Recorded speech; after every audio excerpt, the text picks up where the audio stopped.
On the 27th of July, 1862, a wagon train of gold seekers set up camp along a creek in the Rocky Mountains of what's now Montana.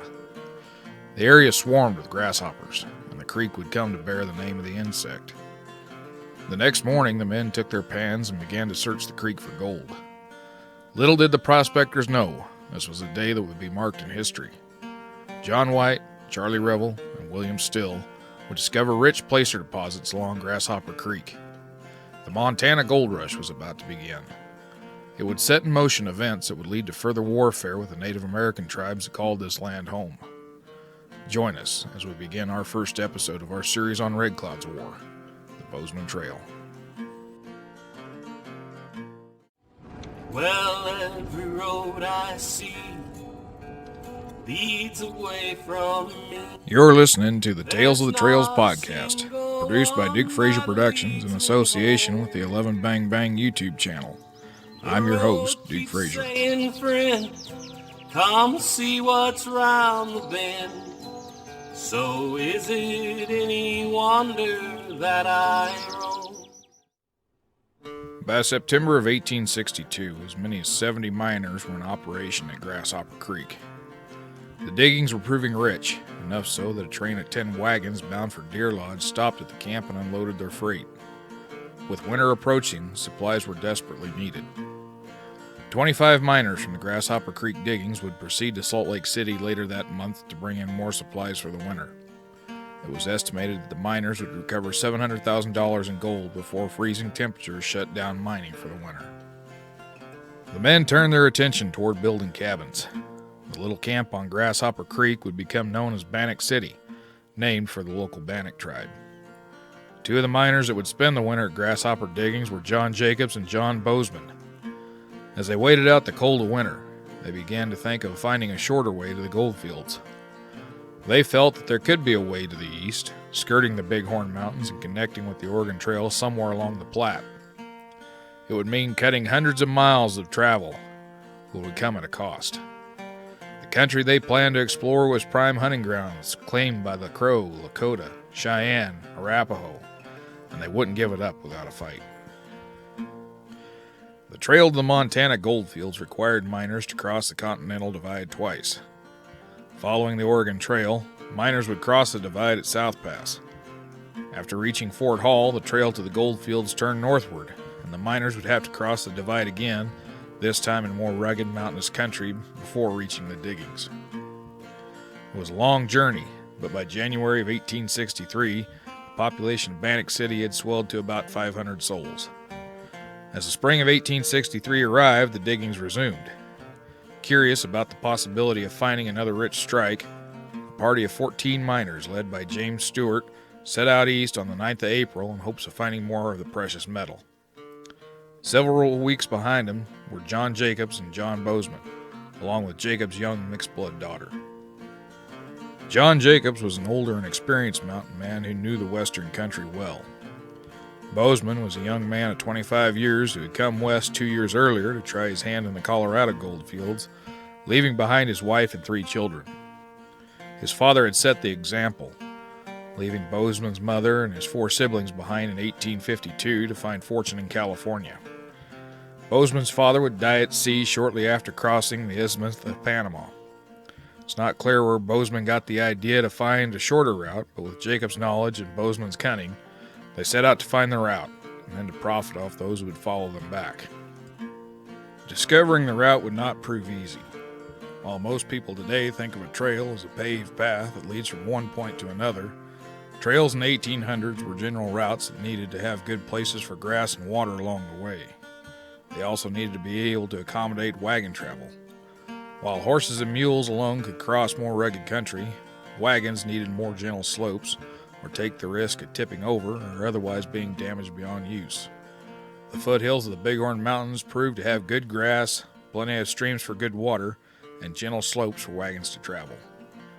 As Bozeman and Jacobs scouted their new route, Stewart's Yellowstone expedition began prospecting creeks as they made their way east. On the 13th of April, they would discover gold on Granite Creek. For fear of the expedition falling apart, the discovery was kept secret from most of the party. Only a few weeks later, they would find themselves in trouble. On the 28th of April, 30 Crow warriors made their way into Stuart's camp. Tensions were high. The Crow were not fond of the whites in their territory. The chief of this group managed to keep his warriors at bay, but at 3 a.m. the Crows attempted a forcible trade of horses with the prospectors. Stuart, having enough of diplomacy, threw down on the chief, aiming his rifle at the chief's chest. Several tense moments followed, but the warriors realized if any of them fired, their leader would be killed. The Crow relented and allowed the prospectors to leave the next day. As the prospectors made a new camp that evening, Red Bear, a prominent Crow chief, came into the camp to talk with Stuart. To show his good intentions, he gave Stuart a black stallion. Stuart gave Red Bear a white mare in good faith on part of the prospectors. It appeared the tensions were over. However, that night a few Crow warriors managed to steal one horse. A few days later, on the 2nd of May, a group of 7 prospectors with the Stuart party that had been in Deer Lodge and were attempting to catch up found themselves surrounded by the same Crow warriors. The men were taken captive and taken back to the Crow village. One of the men in the group, Lou Simmons, had lived with the Crow for a number of years and spoke the language. He served as the main spokesman for the group. The following day, the men were told they were essentially on trial, and as the Crow began their rituals, Bill Fairweather stated his intent to assault the medicine man. Simmons advised against it. However, Fairweather made good on his intent, smacking the medicine man on top of the head with a bundle of brush. Fearful their captors would kill them, 6 of the men rushed out of the lodge, backs to one another. They intended to fight to the death. Red Bear and several other chiefs managed to quell the angry warriors, and the next day they were told if they went downriver they would be killed. However, if they returned from where they came, they would be given horses and supplies to hurry them along their way. The prospectors reluctantly agreed, and were given worn-out horses along with 2 buffalo robes per man and a few supplies. Lou Simmons decided to remain with the Crow. The remaining 6 began the trek back to the goldfields. In an instance of sheer luck, these 6 men would find one of the richest strikes in the Montana gold rush, finding pay dirt on Alder Gulch on the 26th of May. Unaware of the incident with the lagging group of Stuart's party, Stuart led his men toward the confluence of the Yellowstone and Bighorn Rivers. On the 11th of May, Stuart spotted 3 persons traveling on horses and signaled to them. It was Bozeman, Jacobs, and Jacobs' young daughter. Fearful that the Stuart party might be unfriendly Indians, Bozeman and Jacobs hurried off to avoid trouble. On the 12th of May, Stuart's party would have another run-in with the Crow. This time the situation would be dire. Near midnight, a group of Crow fired upon the prospectors as they slept. C.D. Watkins was shot through the head. Though death was not instant, the wound was mortal. Bostwick was shot multiple times, his leg broken in 3 places. H.A. Bell was shot below the ribs. It was fearful all 3 would die. Knowing his wound was fatal, Bostwick chose to end his own life. Watkins would die shortly thereafter. To lighten their load, the prospectors dropped most of their supplies, keeping enough rations for 5 to 6 days. As they made camp on the 14th of May, H.T. Geary accidentally shot himself in the chest with his own rifle. Fearful the wound was fatal, Geary chose to shorten his suffering. As he placed the muzzle of his revolver to his temple, the pistol misfired, only detonating a cap. The men in the party begged Geary not to go through with it, but a second attempt would put an end to his suffering. The prospectors continued on, and on the 26th of May, the party found wagon tracks. And by the 28th, they had made the Oregon Trail. On the 13th of May, Jacobs and Bozeman would have their own desperate encounter with a large group of 75 Crow Indians. Realizing they were outnumbered, Jacobs quickly dumped his rifle and bullet pouch in a sagebush before being spotted. Appearing hostile at first, the Crows took nearly all the men's possessions, leaving them half naked. As the tensions relaxed, they forced the men to trade their good horses for a couple worn-out ponies. Satisfied with their plunder and trade, the Crow let the captives go about their way. After some time passed, Jacobs retrieved his gun and bullet pouch, and the trio continued their route south.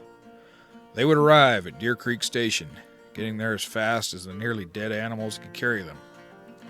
Despite recovering his rifle and bullet pouch, Jacobs was unable to make much meat, and their famished condition reflected that.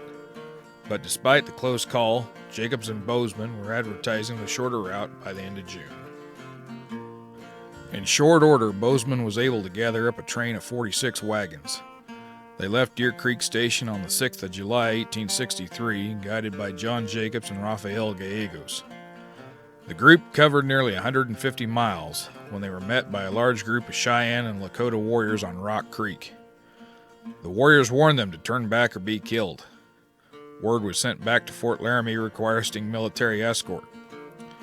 However, the escort was ordered to return them back to the Oregon Trail, and the wagon train turned back on the 31st of July. Bozeman and 9 others decided to continue on. Traveling at night, they avoided further contact with the natives, arriving in the Gallatin Valley 21 days later. Bozeman had proven there was a shorter route to the goldfields, but it was a dangerous gamble. As the rest of 1863 passed, most miners continued to take the long route through South Pass.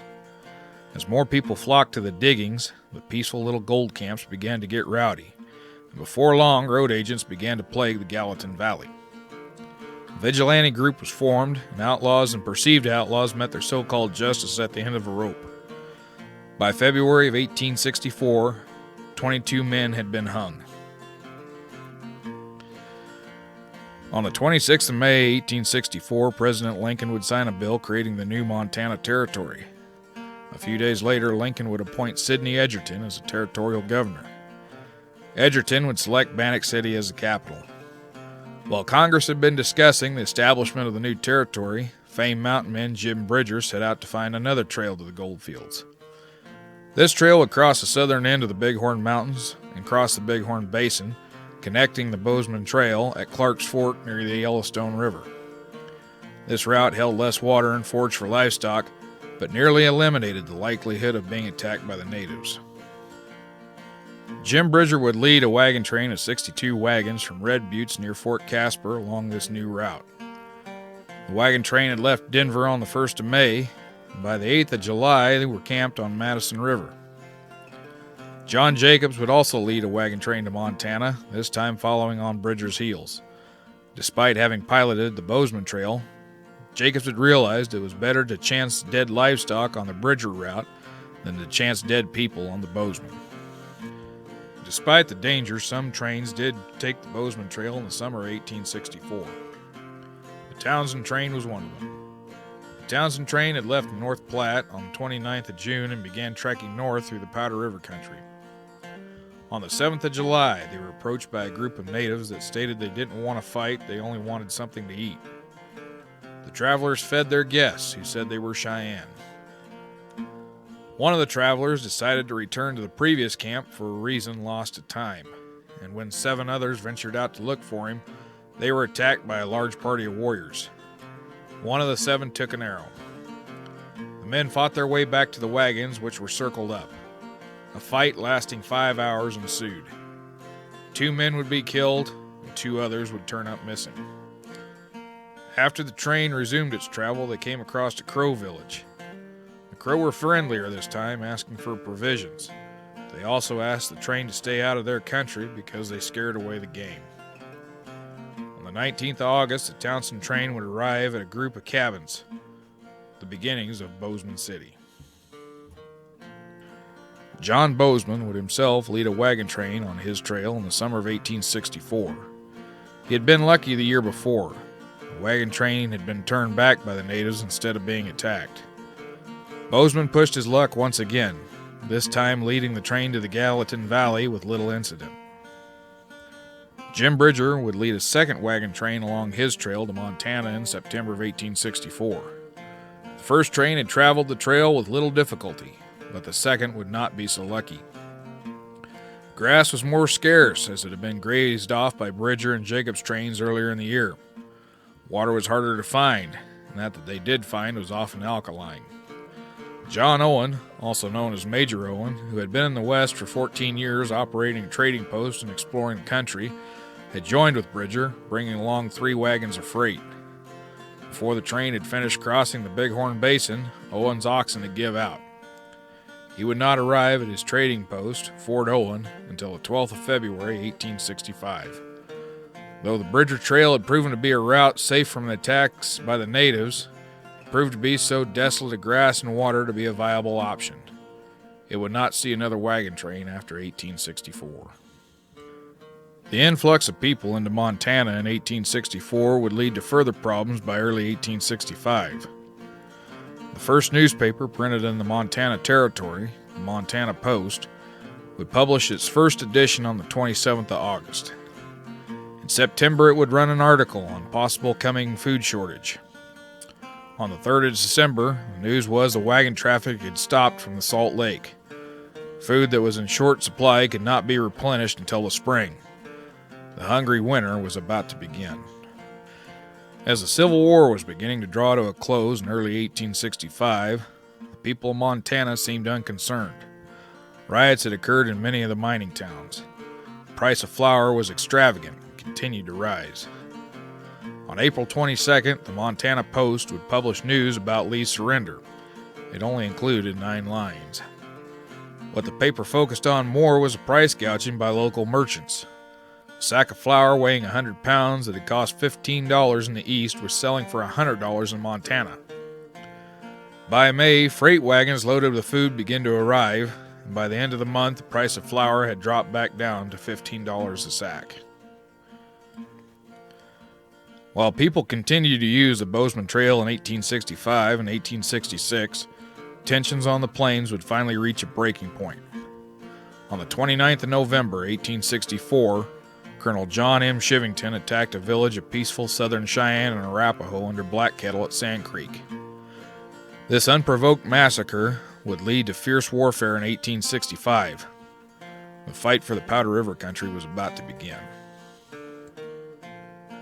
Next time on Tales of the Trails, join us in our second episode of Red Cloud's War, the Indian War of 1865. As daylight broke on the teepees of Black Kettle's village on the morning of the 29th of November, 1864, the people went about their routines unaware of the hell they were about to endure. As the morning progressed, people noticed the movements of soldiers toward the village. Black Kettle told the people not to fear. They were here to escort them back to Fort Lyon for peace talks. Black Kettle hung an American flag and a white flag of truce on his lodge. He had placed trust in the white soldiers, a trust that was misplaced. Soldiers opened fire on the village, killing indiscriminately. Men, women, children, infants, elderly, it didn't matter. Soldiers were not selective in their targets. As the Cheyennes began to flee to the north, they were run down by the soldiers. As many as 137 people were killed, less than 30 warriors. The Sand Creek Massacre would be the spark that would ignite fierce warfare in the northern plains. Join us in our second episode of Red Cloud's War, the Indian War of 1865. Before the massacre at Sand Creek, the Southern Cheyenne had been divided between chiefs that wished to seek peace and those who wished to fight for their lands. The most prominent of the peace chiefs was Black Kettle. After the massacre, even Black Kettle reluctantly agreed that retribution was needed. The Cheyenne sent out runners to ask other tribes for help. The Arapaho and Lakota agreed to join the fight. As 1864 drew to a close, 1865 would prove to be a long and bloody year with fighting in the east and the west. 2 of the warriors that would join the Dog Soldiers were George and Charlie Bent. They were the sons of William Bent, a prominent trader who had established a trading post on the Arkansas River in 1833 to trade with the Southern Cheyenne. In 1835, he would marry Al Woman, and she would bear 3 boys as well as a daughter.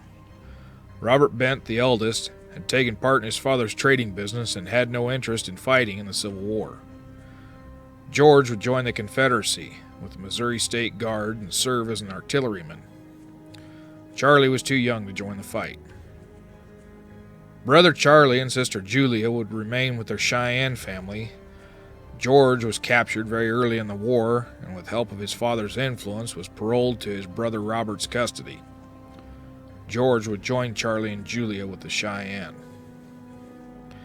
The Bent children would survive the attack on Sand Creek, though George was seriously wounded. As a general war on the whites was agreed upon, the alliance would turn its attention to the north. The town of Julesburg on the northern edge of the Colorado Territory had been established in the 1850s and served as a stage line for Ben Holliday's Overland Stage. By 1864, it had become a respectable town. About a mile from Julesburg on the south side of the South Platte River, the military established Camp Rankin, a small one-company post that would be home to Company F of the 7th Iowa Cavalry. They would arrive in September of 1864, and for the most part would enjoy a quiet post with little activity. On the 7th of January 1865, the peaceful little post would see its first action. The Avengers of Sand Creek would arrive just a few miles away from Julesburg on the night of January 6th. Taking care to ensure their presence was not known, several guards were placed around the camp to keep the eager young warriors from prematurely attacking. Before the sun rose on the morning of the 7th, the warriors began making preparations for the battle to come. The warriors knew they could not penetrate the defenses of Camp Rankin without sustaining heavy losses. They planned to draw the soldiers out of the fortifications and surround them in open ground. Big Crow, a chief of the Crooked Lance Society, would lead the decoys consisting of 5 other Cheyenne warriors and 2 Lakota. As the warriors approached the fortification, they noticed several men outside of the structure and attacked. Within a few minutes, Captain Nicholas J. O'Brien led a group of 37 soldiers out of Camp Rankin in pursuit of the decoys. An overwhelming victory for the natives was nearly in hand. However, a few young and overly eager warriors charged too early, and O'Brien realized the danger he was in. He immediately halted his men and ordered the bugler to sound retreat. Though they were only 300 yards from Camp Rankin, the soldiers had a long and desperate fight back. They became surrounded multiple times, and at one point, Private James Cannon used his rifle as a club to dismount a pursuing warrior. By the time Captain O'Brien reached the fortifications, 14 of his men would be killed. Upon re-entering Camp Rankin, Captain O'Brien dismounted and took command of one of the new Parrott guns. O'Brien had had 3 years' experience with artillery, and he put the experience to good use. Ordering the cannoneers to load reduced charges, he gave the warriors a false sense of security in the range of the gun. Once a group of warriors moved within easy range, O'Brien ordered a full charge be loaded, and the round resulted in several warriors killed. This essentially brought an end to the attack on the soldiers. The warriors turned their attention to the town of Julesburg, taking anything they could carry. The store ran by Green Thompson was stripped bare, and later the government would pay his widow $20,000 for the captured goods. At the boarding house, George Bent found the morning breakfast still warm on the table. The warriors helped themselves before they continued pillaging the town.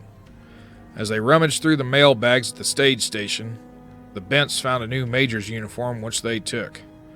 By late afternoon, satisfied with their plunder, the warriors began moving back toward their camp. The attack on Julesburg was over.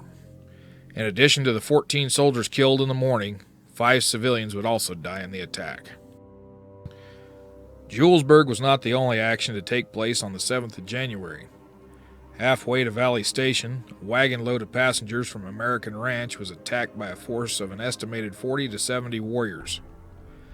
The warriors succeeded in killing the horses, bringing the wagon to a halt. The passengers and driver managed to escape to the nearby riverbank, but 3 would be killed. 2 of the dead were recently discharged soldiers. While searching the bodies, the warriors found 2 scalps and instantly recognized them as belonging to White Leaf and Little Wolf, both killed at Sand Creek. The warriors, enraged, horribly mutilated the bodies of the 2 soldiers, enacting the first certain revenge for Sand Creek. Immediately after Julesburg, General Robert Mitchell would organize large forces for a campaign against the natives in the South Platte Valley. Mitchell would gather 640 cavalry with a complement of 4 12-pound mountain howitzers and 2 3-inch Parrott guns. The men would spend 12 days in the field searching for the natives. A small group of Cheyenne and Lakota warriors ran through the scouting party camp one night, neither side taking casualties. On the 19th of January, the force found the remnants of a large village on the Republican, but it had been abandoned for several days. At the end of the campaign, Mitchell had sustained around 50 casualties. These men had not been wounded in combat, it was the weather. During one night of the campaign, the temperature would drop to 22 degrees below zero. Mitchell himself would also suffer, having frozen a toe. While Mitchell had been unsuccessful in his search for the natives, it became apparent that they had moved toward the North Platte River. At Camp Cottonwood, Mitchell would be informed of multiple attacks on stage stations between Julesburg and Valley Station. Beaver Creek Station, Godfrey's Ranch, Morrison's American Ranch, Gittrell's Ranch, Valley Station, and several others would be attacked, most of them burned. Mitchell attempted a new tactic to stop the raids. He sent out orders to all posts for soldiers to set fires to the prairie. A line of fire running 300 miles in length was set, burning its way south, reaching the Arkansas River 3 days later. Fire would reach the Texas Panhandle. Mitchell would succeed in depriving the natives of forage in this area, but its overall effectiveness was minimal. On the 2nd of February, the natives would again attack Julesburg. The force at Camp Rankin had been reduced to 15 men. Captain O'Brien, who had been part of Mitchell's group, was en route back to Camp Rankin. At Dick Cleave's ranch, O'Brien discovered the men preparing for a fight as a group of warriors were rounding up a stock on the opposite side of the river. As O'Brien pushed on, reaching the top of Devil's Dive, he could see warriors surrounding Camp Rankin and Julesburg burning. O'Brien decided to make a run for the camp. 15 soldiers inside the fortifications were successfully holding back the warriors with cannon fire, however they could not drive them from the field. As O'Brien approached, he ordered his howitzer discharged. As a temporary gap opened, O'Brien made his run. While the warriors attempted to cut O'Brien off, crossfire from his and the camp's howitzers kept the way open. O'Brien successfully entered the fortifications, and all rejoiced. As the warriors continued to circle the fortifications, by evening it was over. Julesburg was smoldering ruins. After the second attack on Julesburg, the Native Alliance decided to move north to the Powder River country. On the 3rd of February, they burned the telegraph station at Lodgepole Creek. The following day, they would arrive at Mud Spring Station. Running off the stock, the warriors began their siege of the station. On the afternoon of the 4th, Colonel William O. Collins, who was the district commander, received word of the attack at his headquarters at Fort Laramie. He sent an immediate dispatch to Fort Mitchell, ordering a relief party. At 7 p.m., Collins himself would take to the field, leading 120 soldiers made up of men from the 7th Iowa and 11th Ohio Volunteer Cavalry units. They would reach Fort Mitchell the next day, and after a short rest, resume their march again at 7 p.m. The detachment of the 11th Ohio sent from Fort Mitchell under Lieutenant William Ellsworth reached Mud Springs on the morning of the 5th. Collins' command would arrive on the morning of the 6th. Collins stated that the warriors numbered from 500 to 1,000 and were armed with rifles, pistols, and bows. After Collins' arrival, he wired Fort Laramie to send a howitzer, and the fight would continue for another 4 hours. Finally, the soldiers began to push the warriors back, and soon the warriors left the field. Lieutenant William Brown, with an additional 50 men of the 11th Ohio, arrived with a 12-pound mountain howitzer, 34 hours after Collins had sent word. The soldiers began repairing the telegraph line to Fort Laramie under the cover of darkness with aid of the cannon. On the 7th of February, Collins went on the offensive, sending out scouting parties to find the native village.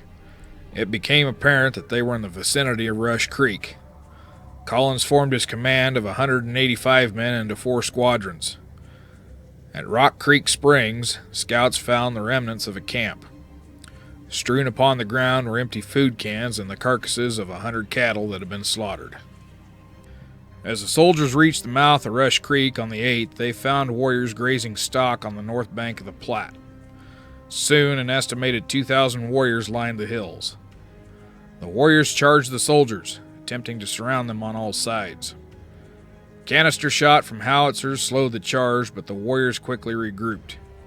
The soldiers began digging defensive works, and by the time the warriors were upon them, they had made a respectable breastwork. Many warriors would be wounded or killed in the ensuing fight, and 2 soldiers were killed and 15 wounded. 2 more would die later from their wounds. By the morning of the 9th, the Battle of Rush Springs was over. Collins decided not to pursue, stating it would be injudicious and useless. He would leave the field on the afternoon of the 10th and return to Fort Laramie on the 14th. The Native Alliance continued to attack and harass small stations through March and into April. On the 22nd of April, Lieutenant Colonel William Balmer received word from General Connor to hang Big Crow, the Cheyenne that had led the decoys in the attack on Julesburg, after he had been discovered with the scalp of a white woman tied to his belt. After turning to Fort Laramie on the 14th of February, soldiers of the 11th Ohio had attempted to lynch Big Crow, but Colonel Collins had stopped the attempt. General Connor had ordered the hanging in retaliation for a soldier that had been killed several miles west of Fort Laramie. The event was brutal. A chain was placed around Big Crow's neck, and the ball and chain he had worn in the guardhouse at Fort Laramie remained on his leg.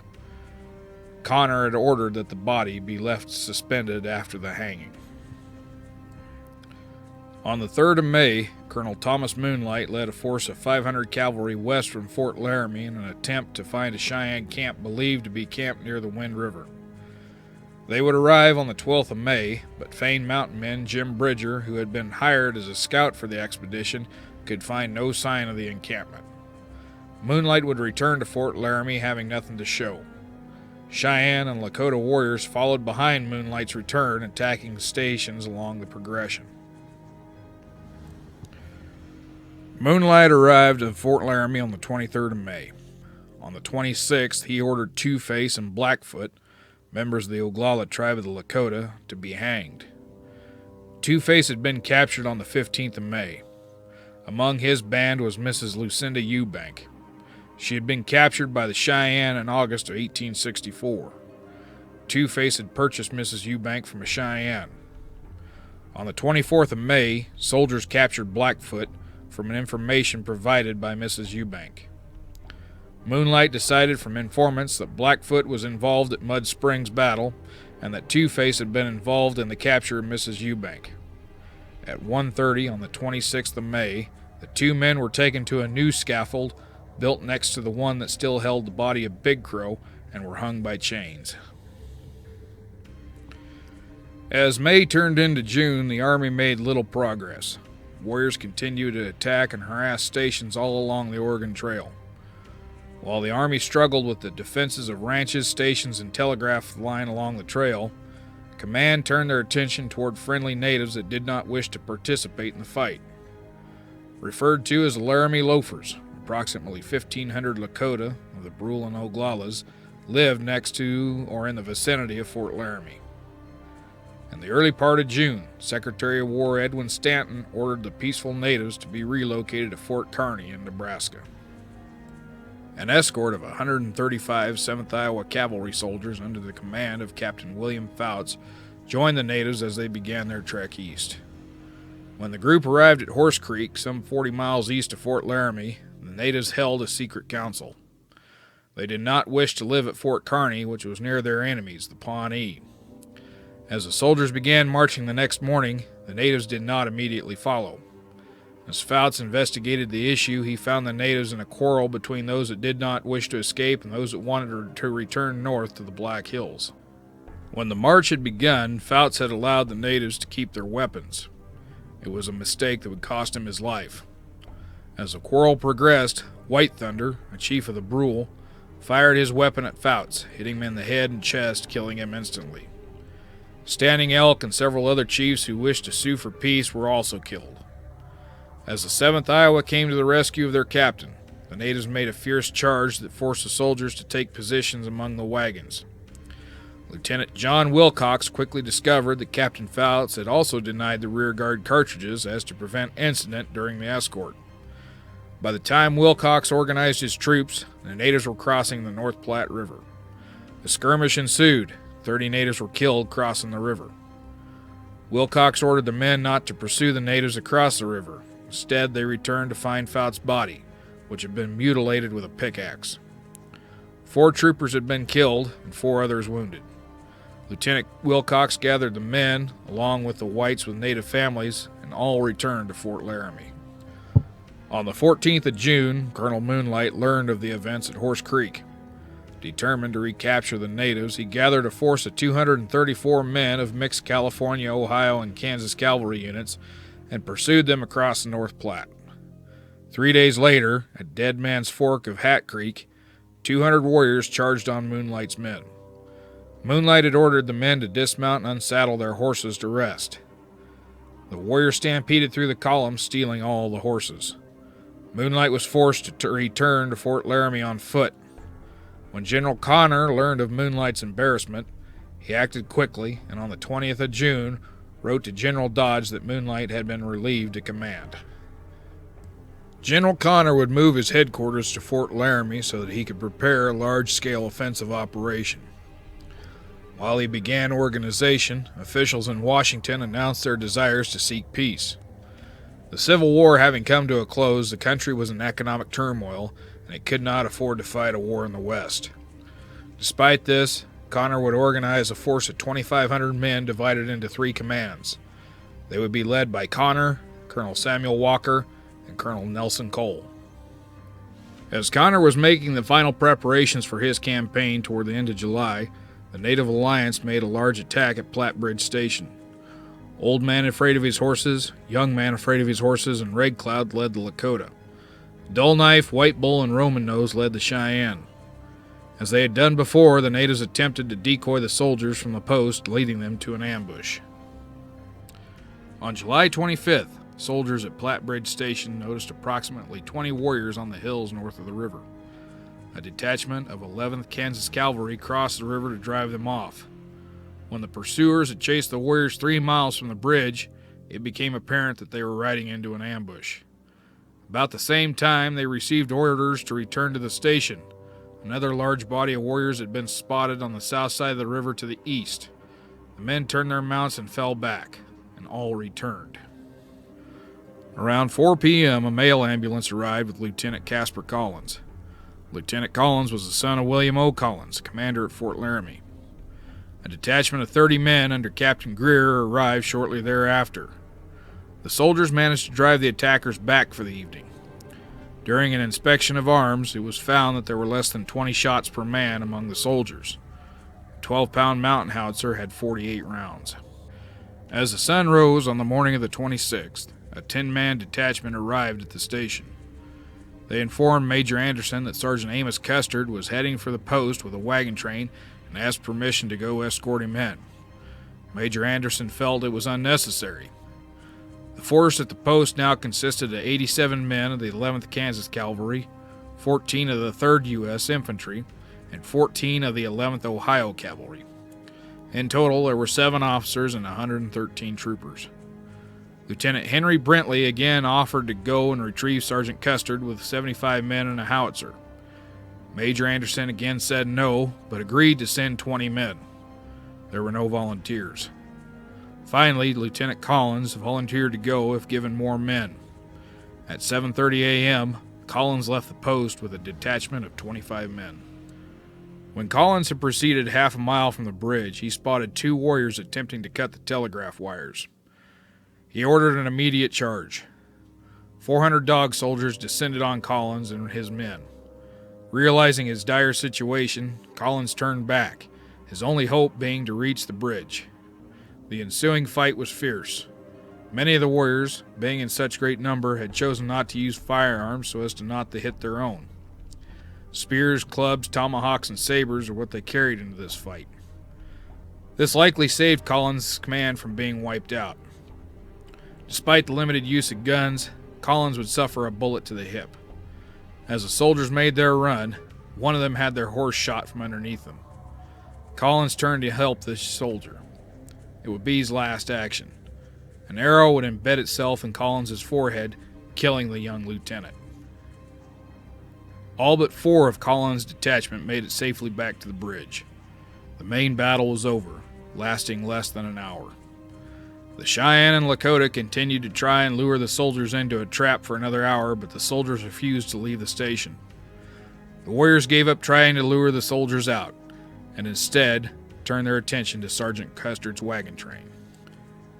Next time on Tales of the Trails, Sergeant Amos Custer's wagon train is attacked by Cheyenne and Lakota warriors immediately after the fight at Platte Bridge Station. General Connor takes to the field to bring an end to the conflict. The Indian War of 1865 continues. On the morning of July 26, 1865, the soldiers of Platte Bridge Station looked on helplessly as the lifeless corpse of the young Lieutenant Casper Collins fell from his horse on the bluffs north of the post. His body rolled down the hill, the arrow that killed him protruding from his forehead. Collins had been leading a small detachment in an attempt to rescue Sergeant Amos Custer and his detail of mostly 11th Kansas cavalrymen arriving with wagons from Willow Springs. As his wagons reached Red Buttes, Sergeant Custer's men would find themselves in a desperate fight for their lives. Join us as we continue the Indian War of 1865 in Episode 3 of Red Cloud's War. Sergeant Amos Custer had left Willow Springs early on the morning of the 26th of July, bound for Platte Bridge Station. Under his command were 25 men and 5 wagons. As Custer's advance party came within sight of the bridge about 11 a.m., they heard the discharge of the howitzer, a signal that the natives were near. Hundreds of warriors began to pour into view. Custer would attempt to form up skirmishers to halt the natives' attack, but it would prove ineffective. Corporal James Schrader and Privates Byron Swain, Henry Smith, James Ballou, and Edwin Summers would find themselves separated from the command. They made a desperate flight for the Platte River. The warriors gave chase, overtaking and killing Summers. Private Ballou's horse would be shot from under him before being shot himself. The 3 remaining men made for the station, and despite being pursued by about 20 warriors, they would arrive to the safety of the post. As Corporal Schrader and the others made their escape, Sergeant Custer's remaining men had fallen back to the wagons where they were circled and made into a defensive line. Custer's men were armed with Smith breech-loading percussion carbines, allowing the men to fire 14 rounds per minute. Custer's men would fight desperately for their lives, but by 4 p.m. the soldiers at Platte Bridge no longer heard gunfire and saw smoke from burning wagons. Lieutenant Brentley and 3 men crossed the river to look for Custer's detachment, but were soon turned back by the warriors. As darkness approached, the warriors began to fall back to their camp, where a large celebration would take place. The warriors had killed 28 soldiers.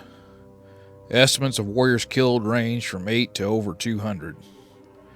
As the sun rose on the morning of the 27th, hundreds of warriors again lined the hills north of the station.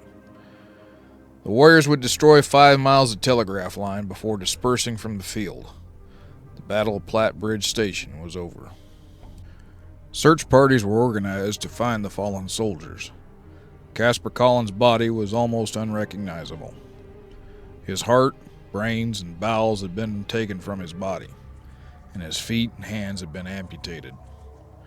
24 arrows pierced his body after it had been wrapped in telegraph wire. It was the same for the other fallen soldiers. On the 28th of July, a 25-man detachment came upon the scene of Custer's men. All the bodies had been mutilated, and there was evidence of men being tortured with hot iron implements. The men would be buried in the battlefield, most of them sharing a single mass grave. In less than a week, the men of the 11th Kansas who had fought valiantly would leave Platte Bridge Station to be mustered out at Fort Kearny. General Patrick E. Connor would take to the field from Fort Laramie on the 30th of July, 1865. His force would number 558 soldiers, 179 Pawnee, Winnebago, and Omaha Indians, and 195 Teamsters. They would proceed north to the Powder River Valley, and on the 14th of August would select a site for the construction of fortifications, which would bear Connor's name for a time. As construction of the post was underway, the Indian scouts were put to work patrolling the area around Fort Connor. During a scrap with a group of Cheyenne, Yellow Woman, stepmother to the Bent brothers, was killed. Skirmishes continued to take place regularly, and and the soldiers kept busy in the field. On the 26th of August, Connor's column had broken camp near the future site of Fort Phil Kearny. As the men began to cross Lodgepole Ridge, Jim Bridger, employed as a scout, stated he could see the smoke from a village some 50 miles distant. Connor immediately dispatched Captain Frank North and his Pawnee scouts to find the village. 2 days later, one of North's Pawnee arrived at camp to report that there was indeed a village 35 miles now to the west. Connor organized a force of 300 men. They would ride through the night and attack the village at dawn. Around 8 a.m. on the 29th of August, Connor's column arrived on the hills above the Arapahoe village. Before the attack commenced, Connor told the men to kill as many warriors as they could, but they were not to kill any women or children, and no scalps were to be taken. The Pawnee failed to follow this order. As Connor began the charge, howitzers began firing on the village. The soldiers approached the village, forming a crescent shape. A volley was fired, and chaos commenced as soldiers began to pour into the village. Bullets and arrows filled the air, and despite Connor's orders, women and children would fall alongside the warriors as the battle raged on. Shortly after noon, the soldiers began to destroy the village. Many helped themselves to the abundant amounts of dried buffalo. That which was not claimed was piled onto the teepee poles and burned. By 2:30, the soldiers began to leave the village. Frank North and the Pawnee pushed the horse herd of 500 to 600 ponies ahead of the column. The Arapahoe continued the fight, attempting time and again to recover their ponies until about 11:45 that night. The column would arrive back at the main camp at 3 a.m. the next day. On the final day of August, Connor broke camp and proceeded down the Tongue River in search of Cole and Walker. Connor had sent each of them in command of a column before leaving his own column out at the end of July. As August turned into September, fall weather began to set in. Rain and snow soaked the column. Vast herds of buffalo and elk grazed the prairies, leaving little in the way of forage for Connor's horses. The situation was beginning to grow dire. Colonel Nelson Cole had started his march earlier in July, leading a column east of the Black Hills. On the 22nd of July, men in the 2nd Missouri began to cause trouble, refusing to march. The following day, a stampede resulting in a significant loss of horses was blamed on the troublemakers. To make matters worse, Cole had been unable to find competent guides, and after reaching Bear Butte on August 14th, the guides in his employ disclosed they knew nothing of the country to the west. Lieutenant Colonel Samuel Walker's column was ordered to leave Fort Laramie on July 20th. However, the troops under his command refused to march, stating they had signed up to fight rebels, not Indians, and the war they had enlisted in was over. Captain Price, at the request of Walker, arrived with 2 companies of California Cavalry and a detachment of the 11th Ohio Cavalry. Price's detail arrived with a complement of 2 howitzers double-loaded with canister, as a means of persuading the dissidents to get back in line and follow orders. Walker would leave Fort Laramie on August 5th, traveling up the west side of the Black Hills. He would rendezvous with Cole on the 19th of August north of Devil's Tower. After Cole and Walker's forces came together, they proceeded toward the Powder River, arriving on the 30th of August. Unknown to the force, they had struck the Powder River near a large village of Oglala, Brule, Minneconjou, and northern and southern Cheyenne. The village contained close to 6,000 people. On the 1st of September, a small detachment of Company K of the 2nd Missouri Light Artillery came under attack. The warriors succeeded in capturing the horses the detachment had been guarding.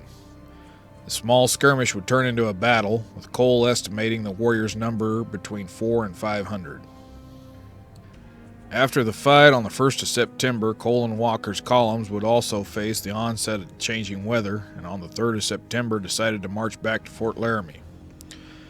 As the sun began to set on the 4th of September, a small skirmish would take place between 15 men of the 12th Missouri Cavalry and 75 warriors.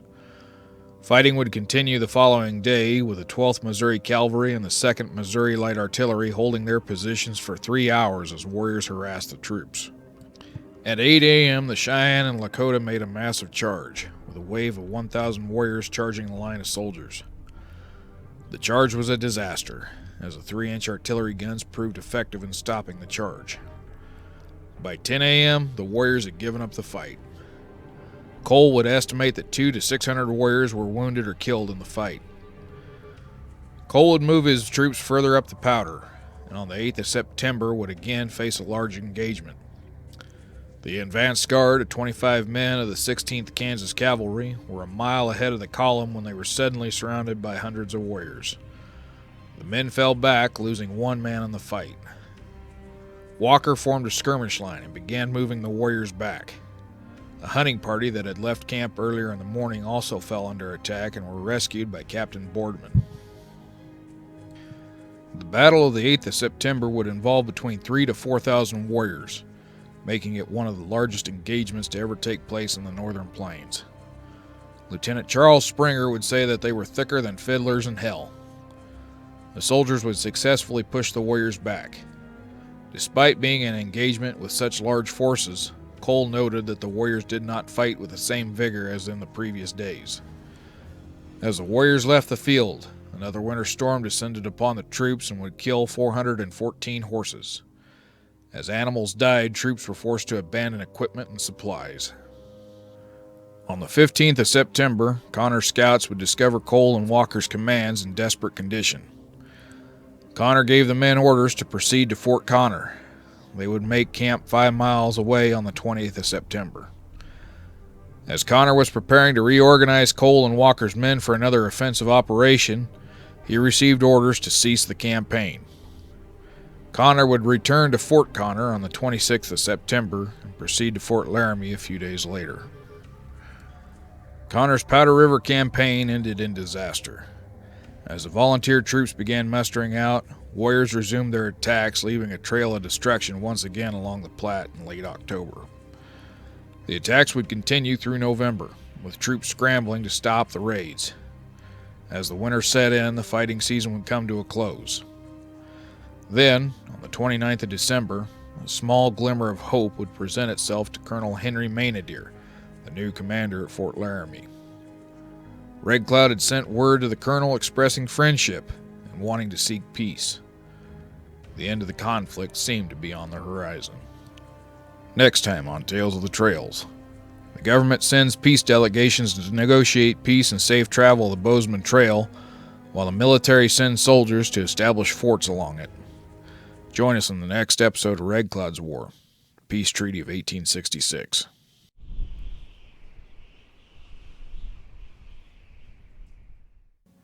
As the winter of 1865 turned into the spring of 1866, it appeared as if the Indian War of 1865 was finally drawing to a close.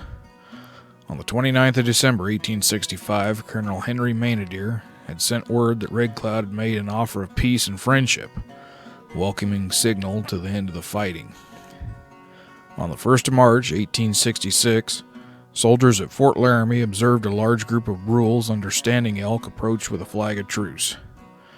Colonel Maynadier provided them with food and coffee and sent word to the rest of the Brule to come to Fort Laramie to discuss peace. Soon, Chief Spotted Tail sent word that he wished to come to the post to bury his daughter, Minneacowan. On the 8th of March, Spotted Tail arrived at Fort Laramie. Spotted Tail's daughter had grown up near the post, and her final wish was to be buried there. Maynadier ordered a coffin and scaffold platform to be built near the post cemetery where Old Smoke's burial scaffold stood. Her coffin was draped in red cloth, donated by William Bullock, one of the post settlers. Minneacowan was carried to her scaffold by an artillery caisson, followed by 300 of Spotted Tail's band and many officers and enlisted men of the post. The burial of Minneacowan was the first major step in establishing peace. Soon Red Cloud would come to the post to speak with Colonel Maynadier, and this peace council was slated to begin on the 20th of May. Join us as we begin Episode 4 of Red Cloud's War, the Peace Treaty of 1866. As the Peace Council drew near, more and more natives began to arrive at Fort Laramie. An estimated 500 people encamped on the east bank of the Laramie River, directly across from the main post. Other bands camped further along down the Platte. The natives came to the post and traded off buffalo robes and moccasins with the sutler and the soldiers. Despite the overall feeling of peace, it was not without moment's tension. On the 1st of May, an estimated 500 warriors arrived with strung bows and hands filled with arrows. They met with Colonel Mainadeer, who had made promises that the natives felt had not been fulfilled. Mainadeer would provide the natives with a few head of cattle, temporarily alleviating the situation. On the night of the 29th of May, the first real threat to the progression of peace would occur. Several Brule men were attempting to visit the lodge of a relative when they strayed too close to the post. Unaware of their proximity, soldiers on guard duty fired upon the group, killing one and wounding 2 others. Spotted Tail's band was furious. Colonel Mainadeer managed to quell their anger, offering rations, 10 head of cattle, and 2 horses in payment for the man that was killed. Despite having initially set the date to begin the Peace Council for the 20th of May, it wasn't until the 30th that the Peace Commissioners arrived. The commissioners were Edward B. Taylor, R.N. McLaren, and Thomas Weister. The shade structure was built in front of Old Bedlam, the commanding officer's quarters and post headquarters at Fort Laramie. The Peace Commissioners began organizing on the 1st of June, and on the 5th the proceedings would begin. The 19 chiefs that would take part in the negotiations were Red Cloud, Spotted Tail, Man Afraid of His Horses, Standing Elk, Red Leaf, Trunk, Fair Day, The Tongue, The Man That Walks Under the Ground, Sharp Nose, 2 and 2, White Eye, Big Mouth, Bad Wound, Setting Bear, Bad Hand, The Man That Looks to the Bottom, Fresh Beef, and Greasy Nose. Serving as interpreters were Joseph Bissonnette, Geminin Beauvoir, Charles Guerin, Leon Pallardy, and Jones Borbell. While the Peace Commission had come to bring a formal end to the conflict of 1865, their true purpose was to negotiate a safe road from Fort Laramie to the Montana Goldfields, the Bozeman Trail. As Taylor read out his prepared speech, he ended it with the following: "The Great Father does not wish to keep soldiers in this country. He will be satisfied if the mails and telegraph are not molested. We do not ask you to give up your country or sell it. We only ask for roads to travel back and forwards, and no roads will be made except by orders from the Great Father, so as not to disturb the game, and whatever damage are done by roads will be paid by the Great Father." When the council convened the next day, Red Cloud made a short and direct statement. "Yesterday we talked about small matters, and today we want to talk about big matters. My people on both sides of the road have bows and arrows, and we came in here and told you all we wanted. We are 21 bands. All we want is peace. We have come here for you to give us instructions that we may live." The natives made it clear they did not want roads through their hunting grounds, and they wanted the soldiers at Fort Connor withdrawn. While the negotiations remained peaceful, it would soon come to a disastrous end. On the 19th of May, Colonel Henry Carrington of the 18th U.S. Infantry began his march from Fort Kearny. He had been given orders to proceed west and to construct multiple forts along the Bozeman Trail. Despite the promises made by the Doves, those in favor of peaceful negotiations in Washington, the Hawks, those who preferred to use force, had already arranged for military occupation of the Bozeman Trail. Carrington would arrive in the vicinity of Fort Laramie on the 13th of June. Realizing the negotiations were still underway, Carrington requested permission to halt his march until the negotiations were completed. The response was to march at once. When Carrington arrived at the post, he was introduced to many of the chiefs. As the chiefs learned of his purpose to occupy the Bozeman Trail, they became cold. It was apparent they had been lied to. Margaret Carrington wrote that one chief had said to her, "The Great Father sends us presents and wants the new road, but White Chief goes with soldiers to steal the road before the Indian can say yes or no." Colonel Carrington would march out of Fort Laramie on the 16th of June with his 8 companies. Red Cloud was not present at the post when Carrington arrived. As he received word of Carrington's purpose, he became infuriated. Realizing that the whites had lied to him, Red Cloud took his people north. He would fight for the Powder River country. When William Rowland, an interpreter, was sent to bring in a group of Cheyenne by the peace commissioners, he was met by a group of Red Cloud's band. They knocked him to the ground and told him he would go no further. After Red Cloud departed, the remaining chiefs would meet to elect new leaders to sign the treaty. On the 27th of June, they would meet at Fort Laramie to sign the document. Signing for the Brule were Spotted Tail, Swift Bear, Dog Hawk, Hawk Thunder, Standing Elk, Tall Mandan, and Braveheart. Signing for the Ogalallas were Big Mouth, the Man That Walks Into the Ground, Black War Bonnet, Standing Cloud, Blue Horse, and Big Hand. The first two articles of the treaty called for the cessation of all hostilities and for the U.S. to act as an arbitrator in any differences between the tribes. The third article stated the bands represented would withdraw from all overland routes established and to be established through their country in return for payment of $70,000 for both bands over 20 years.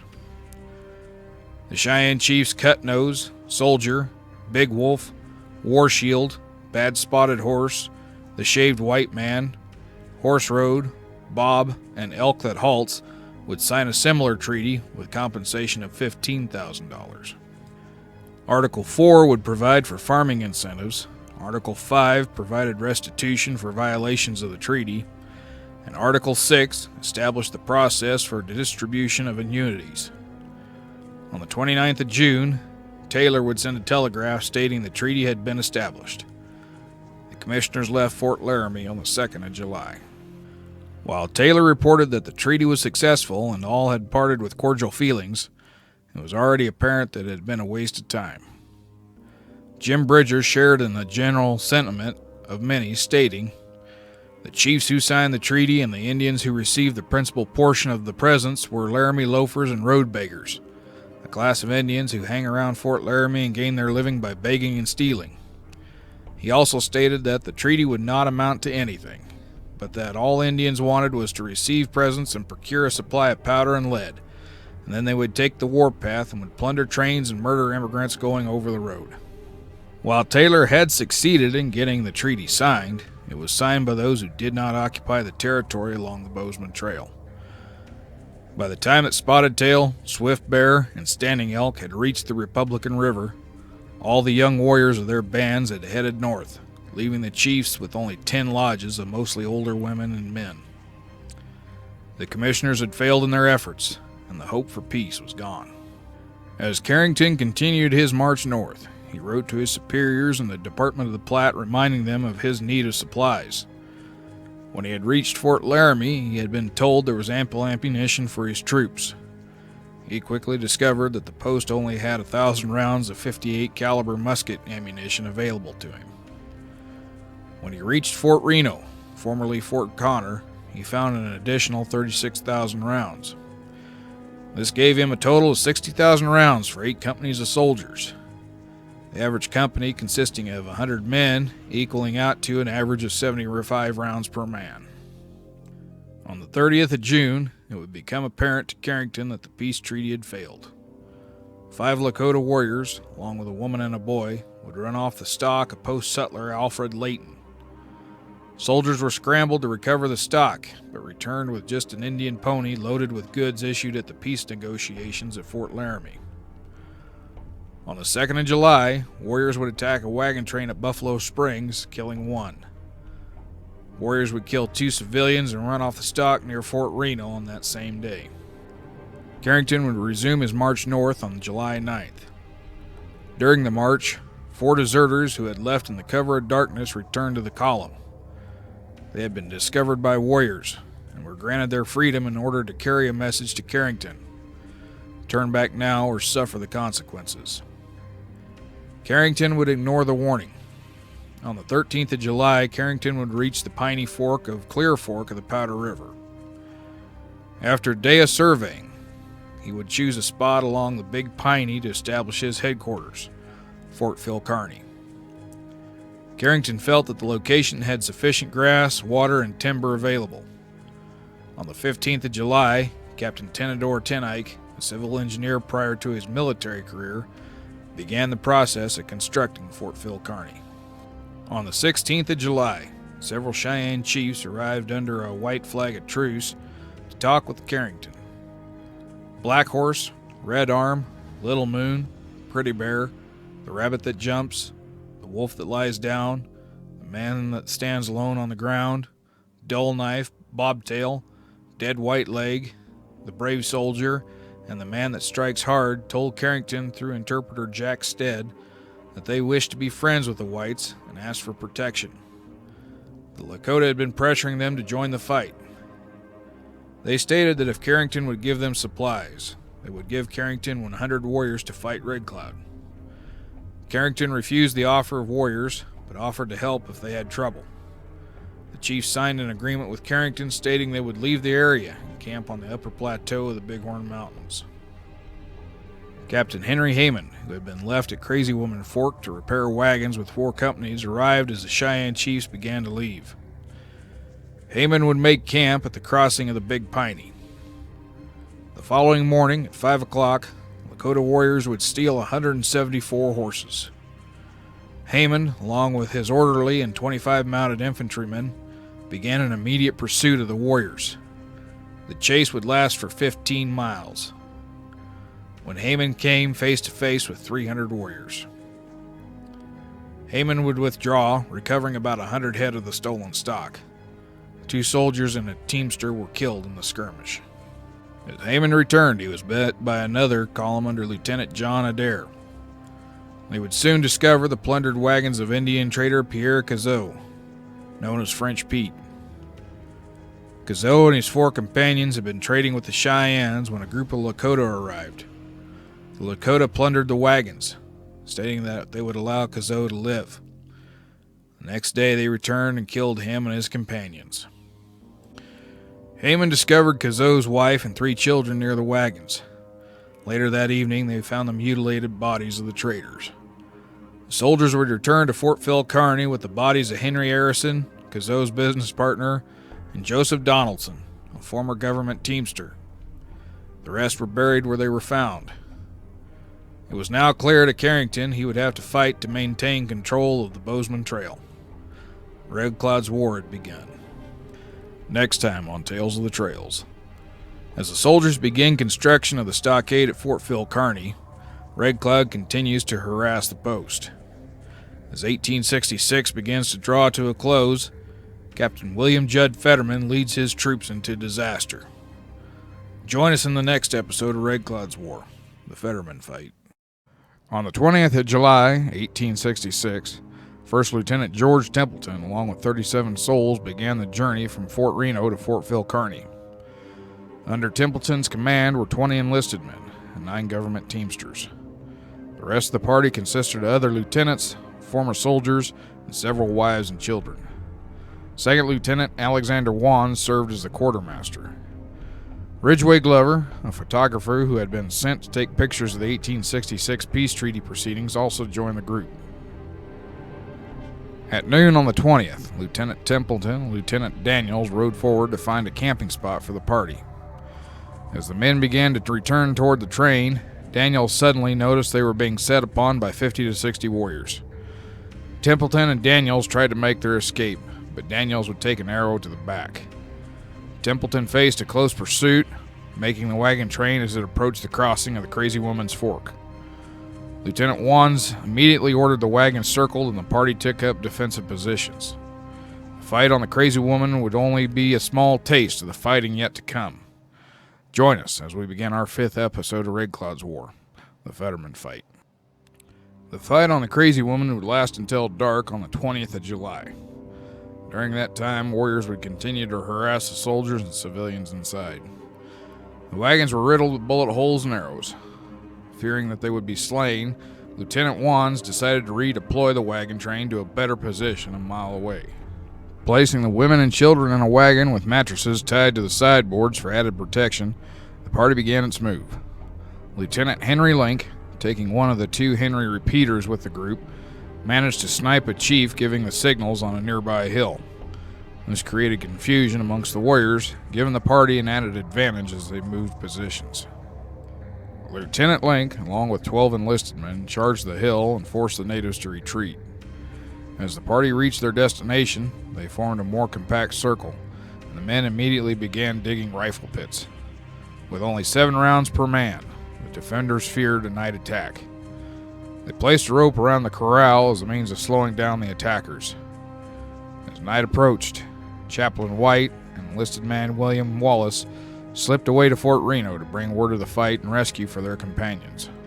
As White and Wallace made their run, the group's fortunes improved. Suddenly, the warriors disappeared, and a government caravan came into view. Jim Bridger was in the lead. 34 wagons under escort by Captain Thomas Burroughs and Company G of the 18th U.S. Infantry were proceeding from Fort Reno to Fort Phil Kearny for supplies. They made camp with Templeton's group. At sunrise the next morning, First Lieutenant Thaddeus Kirkland with 20 men from Fort Reno arrived to rescue the party. Chaplain White and Wallace had made Fort Reno in the middle of the night. After recovering Lieutenant Daniels' horribly mutilated body, the party returned to Fort Reno, where Daniels would be buried with full honors. Captain Burroughs would begin his return journey to Fort Phil Kearny on the 23rd of July. During the return venture, Burroughs was informed that a wagon train under command of Hugh Kirkland had come under attack. It had become very apparent to the people traveling the Bozeman Trail that the Peace Treaty of 1866 was a lie. The Montana Road was not safe passage. CMS Millard wrote that freighters and immigrants should not try the road unless 100 strong and very well armed. Millard also placed blame directly on Colonel Carrington, stating that the man was a perfect booby, coward, and imbecile. As July progressed, the attacks would grow more frequent. The Bozeman Trail was running red with blood. While Red Cloud waged war on the road, Carrington continued to focus on the construction of Fort Phil Kearny. The first item in construction were the palisade walls. Each company was given its own section for construction. Soldiers began digging a long trench in which to place the logs on the 19th of July. The inhabitants of Phil Kearny were forced to sleep in tents. Though Carrington had ordered 2 sawmills, they would not arrive until the end of July. It didn't matter, however. Carrington's primary concern was building the fort's defenses. While some had criticized Carrington for not protecting the Bozeman Trail, Carrington once again informed his commanders of his dire situation. Carrington had 640 men to his command. 560 of those were new recruits. He also possessed no cavalry. He was forced to use mounted infantry that proved ineffective. Upon arriving at Fort Phil Kearny, his soldiers had little more than 50 rounds per man. Target practice for the new recruits was out of the question. The men were armed with muskets, which proved ineffective in fighting Indians. Carrington would remind his superiors of this on nearly a daily basis. On the 27th of August, the acting assistant to the Inspector General for the Department of the Platte, Colonel William Hazen, arrived at Fort Phil Kearny to check Carrington's progress. While Hazen was impressed with the defensive structures being built, he felt that priority should have been given to housing for troops and supplies. In September, Carrington would receive word from General William Sherman informing Carrington that the natives in the Powder River country appeared hostile, and Carrington would be fully supported in his efforts. Later in the month, Carrington would receive 60,000 rounds of Springfield ammunition, only a third of what he needed. Arriving about the same time was Lieutenant George Washington Grummond with his wife Frances. Fighting continued, with attacks nearly on a daily basis. It wasn't until the 1st of November that the cavalry arrived at Fort Phil Kearny. Reinforcing the garrison were 50 men of the 2nd United States Cavalry under Lieutenant Horatio Bingham. 2 days later, Captain William Judd Fetterman would arrive at the post. Fetterman had grown up in a military family and had applied to West Point but was not accepted. He would get a second chance at a military career when he received a commission at the beginning of the Civil War. Fetterman would prove to be very arrogant, having little respect for the natives' abilities in combat. Jim Bridger at one point told Fetterman, "If you ever get into an Indian fight and you are in command, it'll be your first and last fight with the Indians." Fetterman continuously requested of Carrington permission to take the fight to the natives. Supported by Captain Brown and Lieutenant Grummond, Fetterman asked Carrington for 50 mounted infantry and 50 civilians to attack any villages on the Tongue River. Carrington refused, stating the hardships it would cause, not to mention that he didn't have enough mounts for 50 soldiers. The group would press Lieutenant Wands to make the case again to Carrington, but again Carrington refused. Tensions both inside and outside of Fort Phil Kearny would continue to grow. Though Red Cloud continued to keep pressure with constant attacks, it wasn't enough to force the soldiers back to the forts along the Oregon Trail. They needed a larger victory, and they needed it soon. The long-time tactic used by the Plains tribes was to lure the soldiers out of their forts and into an ambush. Yellow Eagle, High Backbone, and Crazy Horse took the lead in organizing the plan. On the 6th of December, High Backbone and Yellow Eagle took around 100 warriors and set up at points along the trail to the woodcutters' camp. Red Cloud and other elders took an overlooked position to relay information to the other warriors with hand signals. At 9 in the morning, a 25-man detail of soldiers and civilian workers left Fort Phil Kearny to make their way to the Pinery. By 1 in the afternoon, the message was received that they were under attack. Warriors appeared on Lodge Trail Ridge some 2 miles distant, and the pickets on Pilot Hill were signaling the attack. Carrington decided to take command of the relief column. Carrington planned a pincer movement, with part of the force pushing the warriors away from the woodcutters and the second cutting off their escape. Fetterman, along with Lieutenant Bingham, would take 30 cavalry and relieve the woodcutters. Carrington would lead the force of 21 mounted infantry along with Lieutenant Grummond. 3 orderlies also joined this group. Fetterman would arrive to find the woodcutters under attack by 100 warriors. The attackers immediately fled to the northeast. Carrington had crossed the Big Piney at the west side of Lodge Trail Ridge and was galloping on to meet Fetterman. Fetterman would chase the warriors 5 miles to one of the forks of Pinot Creek. Suddenly, Yellow Eagle sprang the trap. Fetterman was surrounded by 150 warriors in an elongated horseshoe formation. For reasons unknown, as Fetterman ordered the halt, Lieutenant Bingham charged back to Fort Phil Kearny, taking 3/4 of the cavalry with him. Brown and Wands stopped 8 soldiers from following and ordered them to dismount at gunpoint. The situation was dire, but soon Carrington's men were seen approaching. The warriors broke off the attack. In a moment of confusion, Carrington assumed Fetterman was joining his command, and when a mile away turned from Fetterman's command and began to pursue warriors down Pinot Creek. The warriors quickly resumed their siege of Fetterman for another half hour.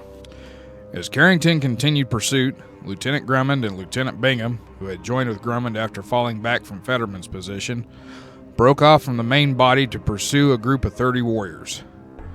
Bingham lost 1 pistol in the charge and blatantly threw another away in excitement. It soon became clear to Grummond and Bingham that they were surrounded. The group began to fight their way out, but Lieutenant Bingham would be killed and scalped before escaping. Grummond managed to break free from the first group of warriors, but they were quickly surrounded by another. Grummond stated that he just closed his eyes and slashed his way out, his sword clicking every time he cleaved a skull. Sergeant Bauer wouldn't escape the second time. He was pulled from his horse and pierced with an arrow before having his skull cleaved just above his eyes. As Grummond was making his escape, Carrington began to realize the operations was falling apart. He became furious when he was informed that Lieutenant Bingham had left Captain Fetterman and joined Lieutenant Grummond. As Carrington began to recall his troops, warriors began to approach. Their charge was short-lived, as Carrington managed to knock a warrior from the saddle with a single shot. Fetterman had managed to break out and soon made his way to Carrington. As the soldiers regrouped, the warriors began to leave the field. When Fetterman reached Carrington, the question arose of where was Bingham. Soon the command spotted 3 soldiers approaching. It was Lieutenant Grummond and 2 wounded enlisted men. When asked about Bingham, Grummond responded that he was dead, over the hill with 6 others. When the troops come upon the body of Sergeant Bauer, he was still alive and in much agony. A quarter-mile away, they found the body of Lieutenant Bingham. Some 50 arrows filled his body. He had been scalped 3 times, and his face had been repeatedly struck with a hatchet.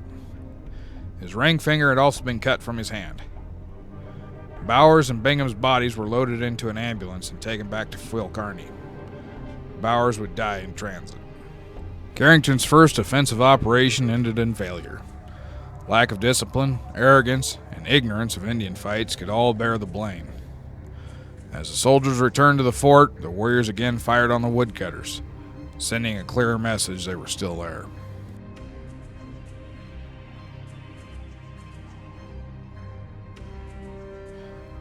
Shortly after the December 6th fight, down on Pinot Creek, Crazy Mule, a Hamane, rode out from the large encampment of Lakota, Cheyenne, and Arapaho blowing a whistle. As he rode across the hill in a zigzag pattern, it became apparent that he was looking for enemy soldiers. He returned to the chiefs in camp and said, "I have 10 soldiers in my hands. Do you want them?" The chiefs declared they were not enough. Again he rode out, returning, declaring that he had 20. The chiefs were still not satisfied. When he returned with 50, the chiefs would say no again. He rode out one final time. He returned to the chiefs and fell from his horse, declaring, "I have 100 in my hands." The camp was suddenly filled with war whoops. The plan was set in motion. Decoys would lure the troops across Lodge Trail Ridge, where they would spring the ambush. 6 Lakota, including Crazy Horse, Sword, and American Horse, 2 Cheyenne, Big Nose and Wolf Left Hand, and 2 Arapaho, Black Coal and Eagle Head, would act as the decoys. As daylight broke out on the morning of the 21st of December, the warriors set out from camp. The tribes rode separately. As they arrived at the forks of Pinot Creek, the Lakota asked the Cheyennes which side of the ridge they wished to take. The Cheyenne chose the west slope, and they were joined by the Arapaho. Most of the Lakota would take the other side. It had been determined that the Cheyenne Little Horse, the contrary warrior, would tell the warriors when to charge. Little Horse wore the sacred buffalo hat, which was a great spiritual object to the northern Cheyenne. At 9 a.m., the warriors began a general harassment of the fort. The surgeon's orderly, tending to a cow outside the fort walls, was set upon by 25 warriors. The fort musicians began to fire on the warriors, and Carrington fired 3 shells from the 12-pound mountain howitzer. Little Chief and Sorrel Horse attacked the livestock herds. Despite the harassment, the wood train left at 10 a.m. With the activity of the morning, Carrington increased the guards, bringing the total men on the train to nearly 90. When the wagon train had traveled a mile and a half, 30 warriors attacked. The wagons were quickly corralled and the stocks led safely inside. The wagon train managed to hold off the warriors, and after a short time resumed its trek, loading timber for firewood as quickly as possible. Carrington received word that the wood train had corralled at 11 a.m. He immediately began the preparations for a relief column. He selected Captain James Powell to lead the relief column, but Captain Fetterman objected. Fetterman was the senior officer of the regiment, and Carrington gave him the command of the detail. Fetterman would select 49 men of companies A, C, E, and H of the 18th Infantry. Fetterman began his march within 15 minutes. Carrington's orders to Fetterman were clear and to the point. Relieve the wood train and return. Do not cross over Lodge Trail Ridge. As Fetterman moved out from the fort, Carrington ordered Lieutenant Grumman to take command of the detail of 27 men of Company C of the 2nd Cavalry. Grumman was given instructions to repeat Carrington's orders to Fetterman, emphasizing the order not to cross the ridge. Carrington repeated the orders to Grumman just outside the fort walls. Included with the column were civilians James Wheatley and Isaac Fisher. Both were armed with Henry repeating rifles. Unknown to Carrington, Captain Brown had snuck out of the fort without orders to join the column. Carrington watched as the 2 commands joined at the crossing of Piney Creek. When Fetterman began marching up the slope of Lodge Trail Ridge, he assumed it was an attempt to cut off the warriors as they withdrew. At 11:45, Carrington had received word that Fetterman had crossed Lodge Trail Ridge. As Carrington glassed the ridge, he could not see any movement, but the sound of gunfire was rapidly increasing. As Fetterman's command had crossed Piney Creek, he immediately spotted the decoy party. The attack on the wood train had ceased, and this small group of warriors proved too tempting. Fetterman pursued the decoys, with the cavalry moving ahead and the infantry close behind. The command pursued the warriors for 3 miles along Lodge Trail Ridge, finally crossing it where it met with a perpendicular ridge that led north. The soldiers slowly progressed down the ridge, the cavalry in the lead and the infantry further behind. When the cavalry reached the forks of Pino Creek, the decoys split. The contrary warrior Little Horse gave the signal. Like a sudden thunder, the warriors sprang the trap. Thunderhawk, a Menoconjou, was the first to strike an enemy and counted the first coup. As the warriors began to pour arrows into the soldiers, the infantry took back and sought shelter in a group of rocks. The cavalry moved further back, taking a position 100 yards above the infantry. As the warriors charged upon the infantry soldiers, it became an intense battle of hand-to-hand combat. In the chaos, several of the natives were wounded and killed by stray arrows of their comrades. The fight with the infantry was completed in short order. 3 surviving soldiers jumped from the rocks and began running to the cavalry. They were cut down in short order. Now the warriors turned their attention to the cavalry troops. The slick snow and ice and the steep slope made the charge difficult for the warriors. Wandering Buffalo Bull stated the arrows in the sky were like many grasshoppers flying across each other. Grummond encouraged the men, waving his saber.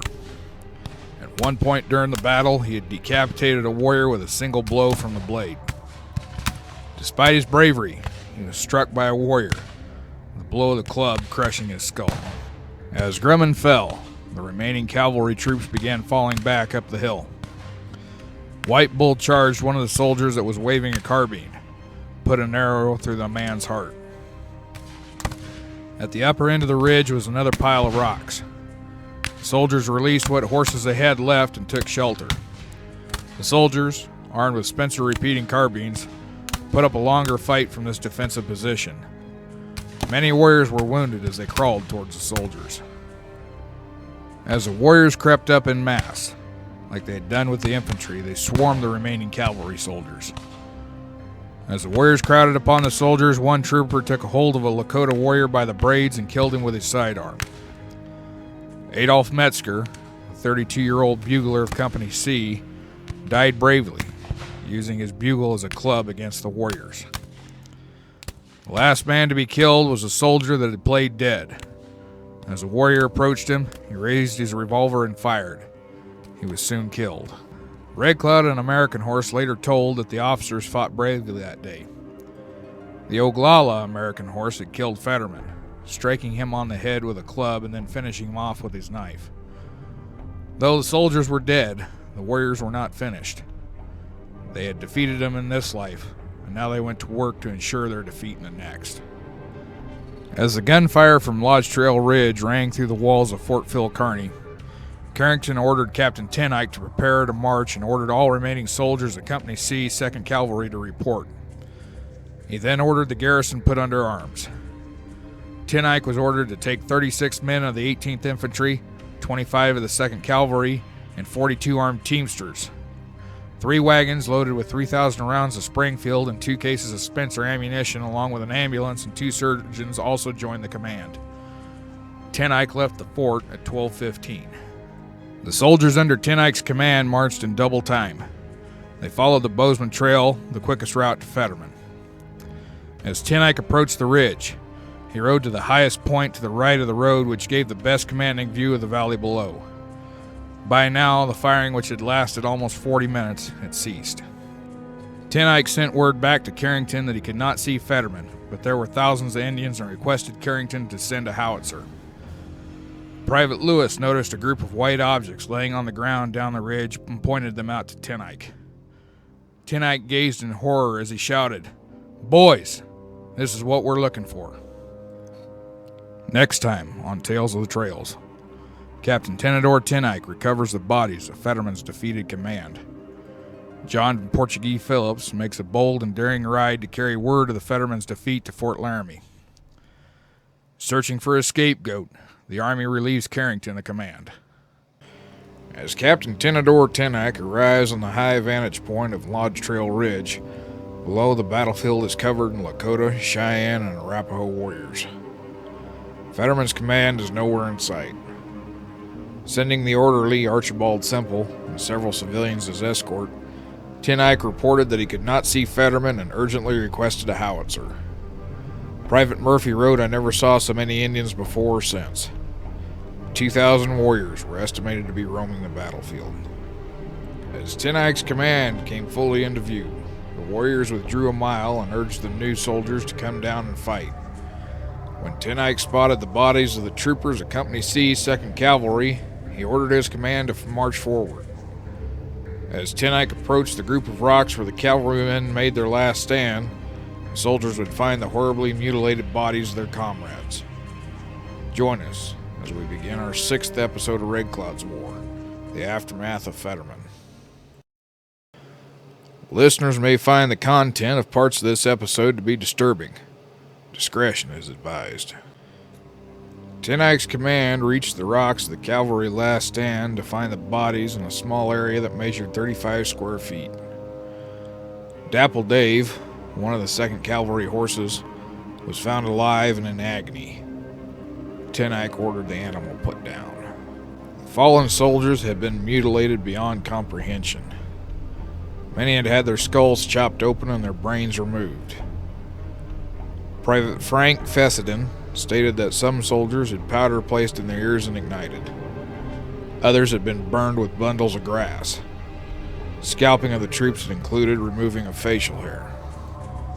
John Guthrie gave one of the most gruesome descriptions of the battlefield. "We walked upon their internals and did not know it in the high grass. Picked them up, that is their internals, did not know what soldier they belonged to. So you see, the cavalrymen got the infantrymen's guts, and the infantrymen got the cavalrymen's guts."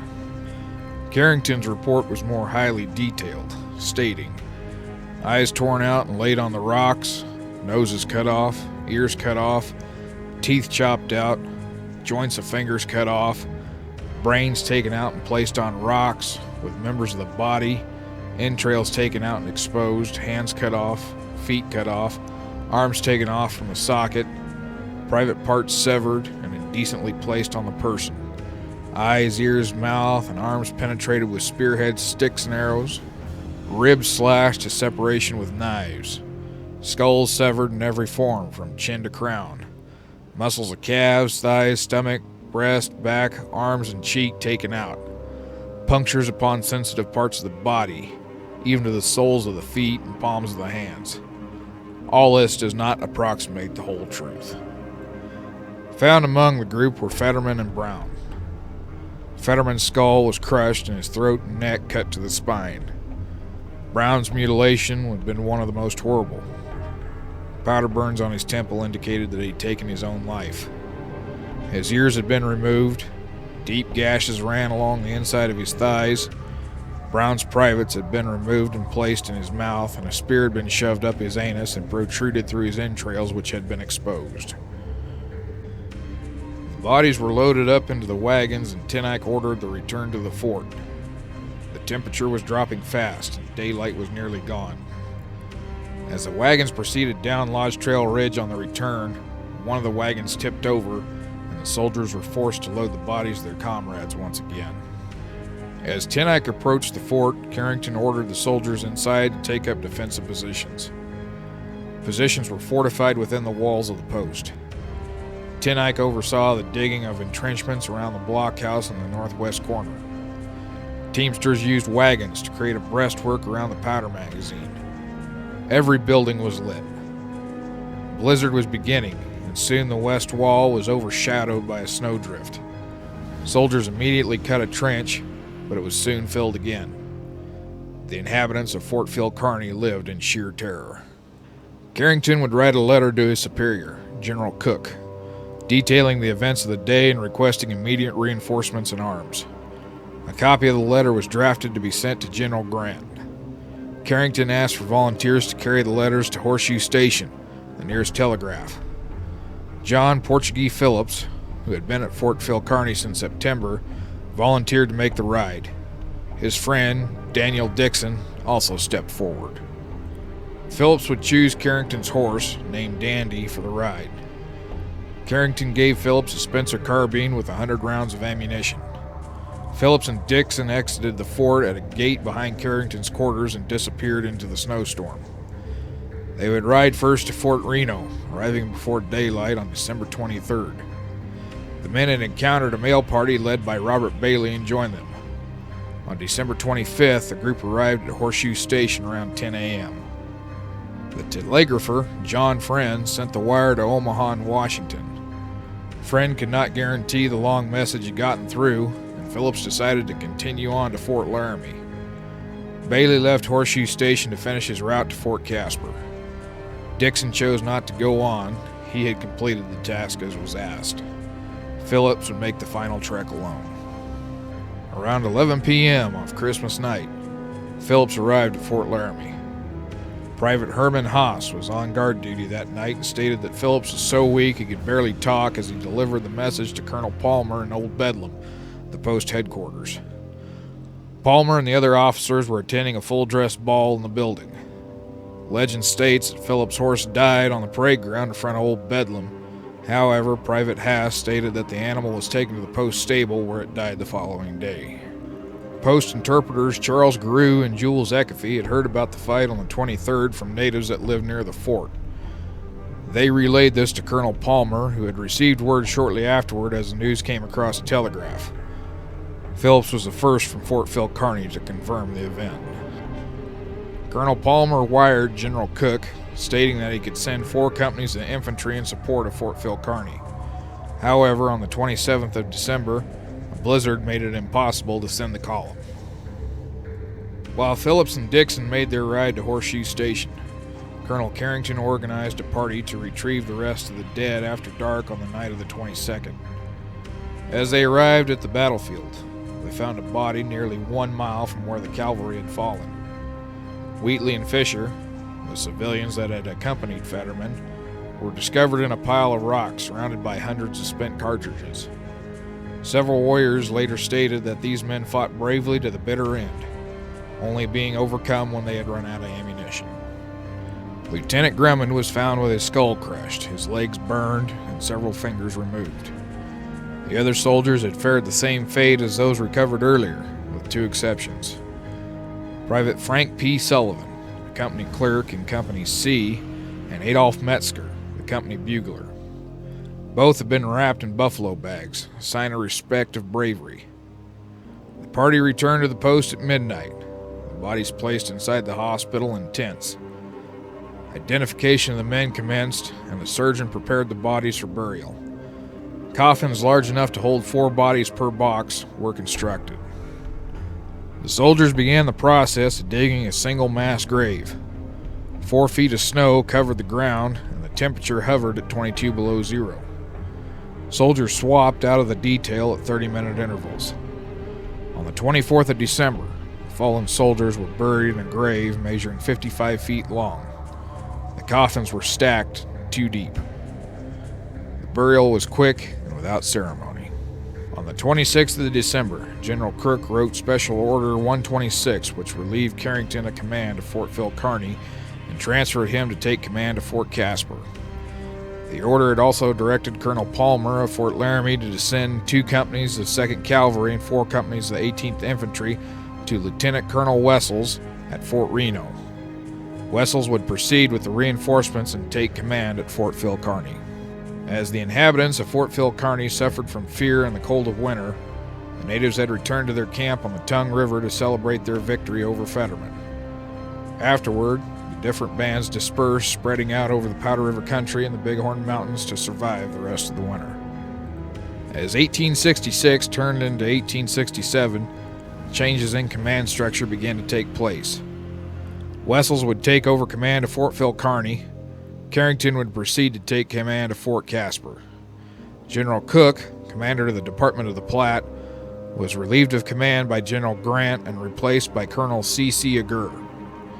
Several investigations took place and most, if not all, came to the same conclusion. Carrington was unfit for command in areas of hostilities, and often they cited his lack of combat experience during the Civil War. As the winter began to progress into spring, the military began planning a retaliatory action against Red Cloud.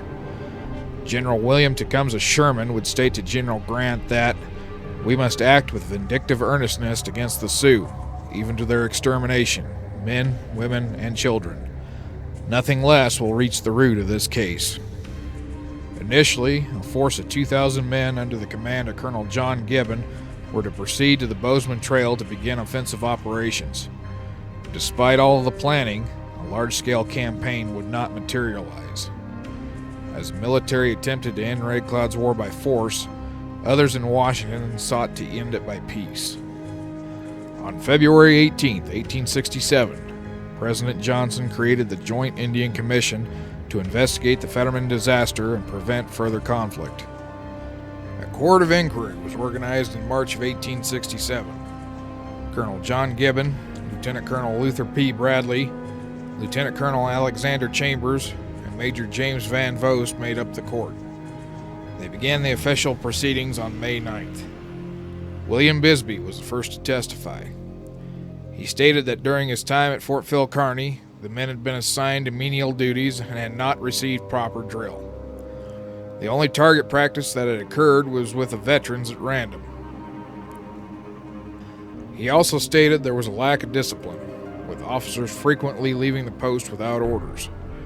He believed the officers had little confidence in the commander, stating Carrington's actions during battle were the root cause. Carrington had broken up an attack on a Cheyenne village, and on December 6th it was felt that Carrington had allowed the warriors to escape to the north. The testimony of Captain Frederick Pfister and Captain Henry Hammond supported Bisbee in regard to lack of drill and lack of confidence in the commander. Colonel Carrington gave his testimony to the court on the 22nd of May. He stated that the troops had been occupied in the construction of Fort Phil Kearny until late October, and then on the 4th of October he had taken over command of the post from Captain Tenike, who had failed in his opinion to discharge the duties of his post. While Carrington had ordered some drilling of the soldiers, he stated that he lacked the officers to undertake it regularly. Carrington stated that he felt his officers were competent and subordinate. However, Captain Brown proved otherwise. On multiple occasions, Brown had violated his orders. He had joined the forces on December 6th and December 21st without orders to do so, the last costing him his life. Grummond had also disobeyed orders on the 6th, nearly ending with his death. Carrington felt that Fetterman did not understand the wiles of the Indians, neither did he know the broken country. Fetterman and Brown had told Carrington and his residents on the night of December 20th that they believed that with 80 men they could whip all the Indians about us. Carrington ended his testimony stating that Fetterman, Brown, and Grummond had lost their lives by overt disobedience of orders. Archibald Semple, Carrington's orderly, testified that he'd heard the commander give Fetterman and Grummond orders to go to the wood train and not to go over Lodge Trail Ridge. Lieutenant Wands would also testify to the lack of training, but he also testified that Tenike consumed an excessive amount of spirits to the point it affected his professionalism. He stated that while there was a lack of confidence in Carrington, Wands felt that Carrington was a better commander of the post than Tenike. Wands finished his testimony by reiterating that Carrington had given Fetterman and Grummond orders not to cross Lodge Trail Ridge. Upon reviewing the documents of the Court of Inquiry, General Grant recommended that formal charges be brought against Carrington and a formal court-martial trial instigated. Judge Advocate General Joseph Holt received the recommendation from Grant. Holt recommended that there be no trial, as there was no evidence of Carrington being at fault. While Carrington had been neglectful in training and maintaining discipline, it was Fetterman who had disobeyed orders. The commission would proceed west, meeting with chiefs that had signed the 1866 treaty.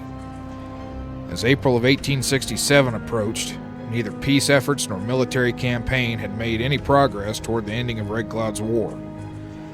As frustrations continued to grow, word spread that John Bozeman had been killed. While historians speculate that Bozeman may have either been murdered by his business partner or by a local rancher, the word at the time was that he had been murdered by natives.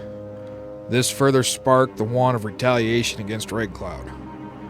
Efforts in peace and war would continue to negate themselves through the summer of 1867. As the military continued to be flustered in the West, it was making progress in one regard. At the Springfield Armory, the conversion of the outdated muzzleloading muskets to breech-loading rifles that used fixed metallic cartridge ammunition had been progressing since late 1866. These new arms and ammunition would be sent west in the later part of the summer of 1867, just as Red Cloud begins to look for another great victory to drive the whites out of the Powder River country for good. Next time on Tales of the Trails. Established on the Bighorn River, Fort C.F. Smith is the northernmost military establishment on the Bozeman Trail. Despite small skirmishes, the brutal winter of 1866 proved more threatening than the warriors. This will change in the summer, when the first major battle of 1867 unfolds at Fort C.F. Smith's doorstep. The hot summer sun beat down upon the hayfields on the first day of August 1867.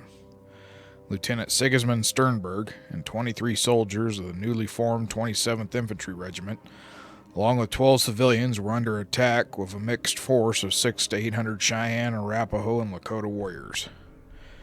These men would spend 6 hours under siege, even though Fort C.F. Smith lay not 3 miles from the haycutters' camp. Desperately outnumbered and surrounded, these men would defy the odds and hold their own, thanks in part to their defensive position and the newly issued infantry rifle that allowed the soldiers to fire as fast as the bows carried by the native warriors. This battle would mark the beginning of Red Cloud's last major offensive operation in his fight for the Powder River country. Join us as we dive into part 7 of our series on Red Cloud's War, the Hayfield Fight.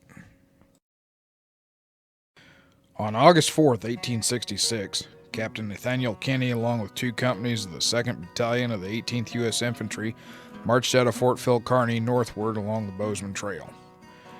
Kinney's orders were to select a location near the Bighorn River and establish the 3rd and final ford along the Bozeman Trail. Led by famed mountain man Jim Bridger, Kinney would arrive at the Bighorn on August 12th. Fort C.F. Smith would be built on a shelf overlooking the Bighorn River only a couple miles from the mouth of the Bighorn Canyon. Its location was strategic, being 400 yards from the ferry where the Bozeman Trail crossed the Bighorn River. A natural spring with good water, timber nearby on Limekiln Creek, and a meadow in the valley below to provide hay for the livestock made the location all the more tenable. The structure of Fort C.F. Smith consisted of a stockade with 125 yards of wall built of logs and adobe. The strategic position allowed Fort C.F. Smith to have a commanding view up to 3 miles in any direction. As construction began on the fort, the tide of immigrants traveling the Bozeman Trail was beginning to wane. On August 16th, a wagon train consisting of 260 wagons passed by the beginnings of the fort, the last major group to pass this way to the Montana goldfields. The native warriors continued to harass travelers and soldiers on the trail. Attacks had grown so frequent that most immigrants chose to take the other routes to the Montana goldfields. Only one more wagon train would pass the fort in 1866. Soldiers continued construction of the fort through the winter, with storehouses, officers' quarters, and barracks for the soldiers being constructed. In November of 1866, the 2nd Battalion of the 18th U.S. Infantry would be redesignated as the 27th U.S. Infantry. While soldiers continued with the daily construction, the brutal winter began to set in. Communication with Fort Phil Kearny would cease for a time due to weather conditions. Fort C.F. Smith would receive word of the Fetterman fight first from the nearby Crow. Official word would not arrive until the 7th of February, 1867. Rations soon began to run out. Soldiers were forced to eat corn originally intended for the livestock. Some relief came on the 2nd of February when John Richard, or Reshaw, Jr., arrived with 4 wagons loaded with potatoes and butter. Along with John were his brother Louis, brother-in-law Baptiste Poirier, also known as Big Bat, and Mitch Boyer. Boyer would sign on at Fort C.F. Smith as a scout. The situation at Fort C.F. Smith was beginning to become dire, and with the spring, Red Cloud began to take up offensive operations. On the 26th of May, Lakota warriors ran off some of the fort's horses. A small detachment pursued a short distance, but fear of a repeat of the Fetterman fight prevented the soldiers from pursuing further. As June approached, the Stars and Stripes would finally fly over Fort C.F. Smith, with the flagpole finally being completed on the 1st. Reinforcements and supplies would finally arrive 10 days later. Spirits brightened with a new supply of goods and the addition of another company of troops. But Red Cloud's war was far from over. Despite the fact that Red Cloud was fighting to close the Bozeman Trail, the trail itself actually ran through territory recognized at that time to belong to the Crow. While the Crow were not pleased with the increased traffic on the trail, they still maintained friendly relations with the Anglos. They would often trade with the soldiers and provide information on the activity of Red Cloud's alliance. As the summer continued on, harassment by the warriors would also continue. On the 23rd of July, Lieutenant Colonel Luther Bradley arrived to take command of Fort C.F. Smith, bringing with him 2 additional companies of soldiers. 5 companies now manned the post. He had also brought with him new arms and ammunition. They were the 2nd model Allen conversion Springfields. These muzzle-loading muskets had been modified to accept new 50-70 self-contained centerfire metallic cartridges, which made them more efficient in the fact that they loaded from the breech. Whereas a soldier armed with a standard musket could only fire 3 rounds per minute, the new rifles could easily fire 8 rounds per minute or more. These new arms would prove themselves worthy 9 days after their arrival. On the 30th of July, Lieutenant Sigismund Sternberg took command of the soldiers detailed to guard the hayfields. The soldiers had received word from friendly Crow Indians that they would be attacked soon. D.A. Al Colvin stated that the night before there was an Indian came to our camp. I think he was a Sioux Indian who had married into the Crow tribe, and he said, "When the sky is here," pointing to the sky about 11 o'clock, "the whole face of the earth will be covered with Indians." Al Colvin, along with his brother Zeke, were among the 12 civilians who worked as hay cutters. Both had served during the Civil War. Finn Burnett, a former Confederate soldier, Albert Stevenson, Robert Little, John Hollister, George Duncan, William Hayes, B.F. Hardwood, Robert Wheeler, and Albert Howard made up the rest of the number. All the men were well armed, with several Spencers, a Henry, 2 newly released Winchester rifles, an Enfield, and a Ballard breech loader, and several double-barrel shotguns. And all the men had Colt revolvers. The enlisted men at the hayfield included Sergeant James Norton, Charles Bradley, Francis Law, James Lockwood, Henry Vinson, Thomas Navin, Thomas Roach, John Cahill, Richard Cullew, James Levy, Randolph Rathiel, George Brambier, Thomas Riley, Edward Halloran, David Flyeve, Frederick Letters, Joseph Hungholt, James Brogan, John Thompson, and Privates Gallagher, Noiser, Kleiner, and Burkhart. These men came from companies D, E, G, H, and I of the 27th Infantry. As the men were waiting for lunch about 11 o'clock, Private Bradley fired his rifle and began riding towards the corral. The corral had been built of heavy logs and woven willow boughs, forming a square 100 by 100 feet. The running gear of wagon fashioned a gate on the south entrance. Inside the corral, 4 tents served as quarters for the soldiers, with 1 for the lieutenant and 3 for the enlisted men. 4 wagon boxes with covers formed living quarters for the civilians. The civilian hay cutters took up their arms and began running 3/4 of a mile back to the corral. Al Colvin stated, "It was the handsomest sight I ever saw in my life. Everything was excitement, and everybody grabbed his gun and the fight was on." As the men began preparing for a fight, Lieutenant Sternberg ordered the men to fall in outside of the barricade and take up positions in rifle pits that had been dug around the perimeter. Al Colvin realized Sternberg was about to make a fatal error and asked Sternberg if he was crazy. Sternberg replied by asking who was in command of this place. Al Colvin responded, "A man who does not know anything about fighting Indians." Colvin then told the men to take up prone positions inside the corral. The warriors made their first charge upon the corral shortly after the soldiers took their positions. The charge split both directions around the corral when met by fire from the defenders. Thinking the soldiers were armed with muzzleloaders, the warriors came within 50 feet of the corral, but the lead kept coming. Soon the warriors broke their attack and took shelter. During the first attack, Sergeant Norton was shot in the hand. Lieutenant Sternberg stood up and picked up Norton's revolver, telling the rest of the men to stand and fight like men.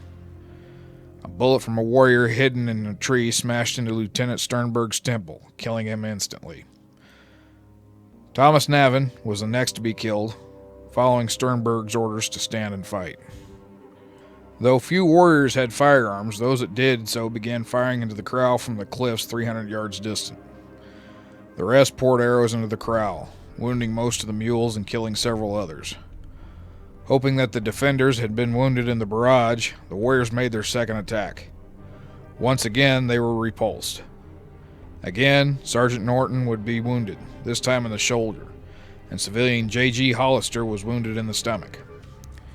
Al Colvin would take the lead in the remainder of the fight, telling the soldiers not to fire unless they were sure to kill a man or a horse. He maintained a cool composure and helped inspire the men. The second attack having failed, the warriors fell back and again began to barrage the corral with arrows and bullets. Nearly every half hour, the warriors would charge around the corral. Al Colvin instructed Albert Howard to sling insults at the warriors as he spoke the Lakota language. Many braves tried to sneak up close to the corral, either to get a lucky shot or to force the soldiers to waste ammunition. One warrior managed to steal several loaves of bread from the cook tent. At 3 o'clock in the afternoon, the warriors decided to use a new tactic. They set fire to the stacks of hay on the east side of the corral. It appeared that the warriors would be successful in killing the defenders. As the flames rolled up within 20 feet of the corral, they suddenly stopped their advance and rose as high as 40 feet in the air. Then as quickly as they advanced, they burned out. The grass immediately encircling the corral had been stomped to dirt, saving the men inside from a terrible death. 2 more charges would come in the mid-afternoon, each being repulsed. The final attack would come at the south entrance across Warman Creek. As the final attack commenced, Colvin instructed the men to use shotguns on the warriors on foot.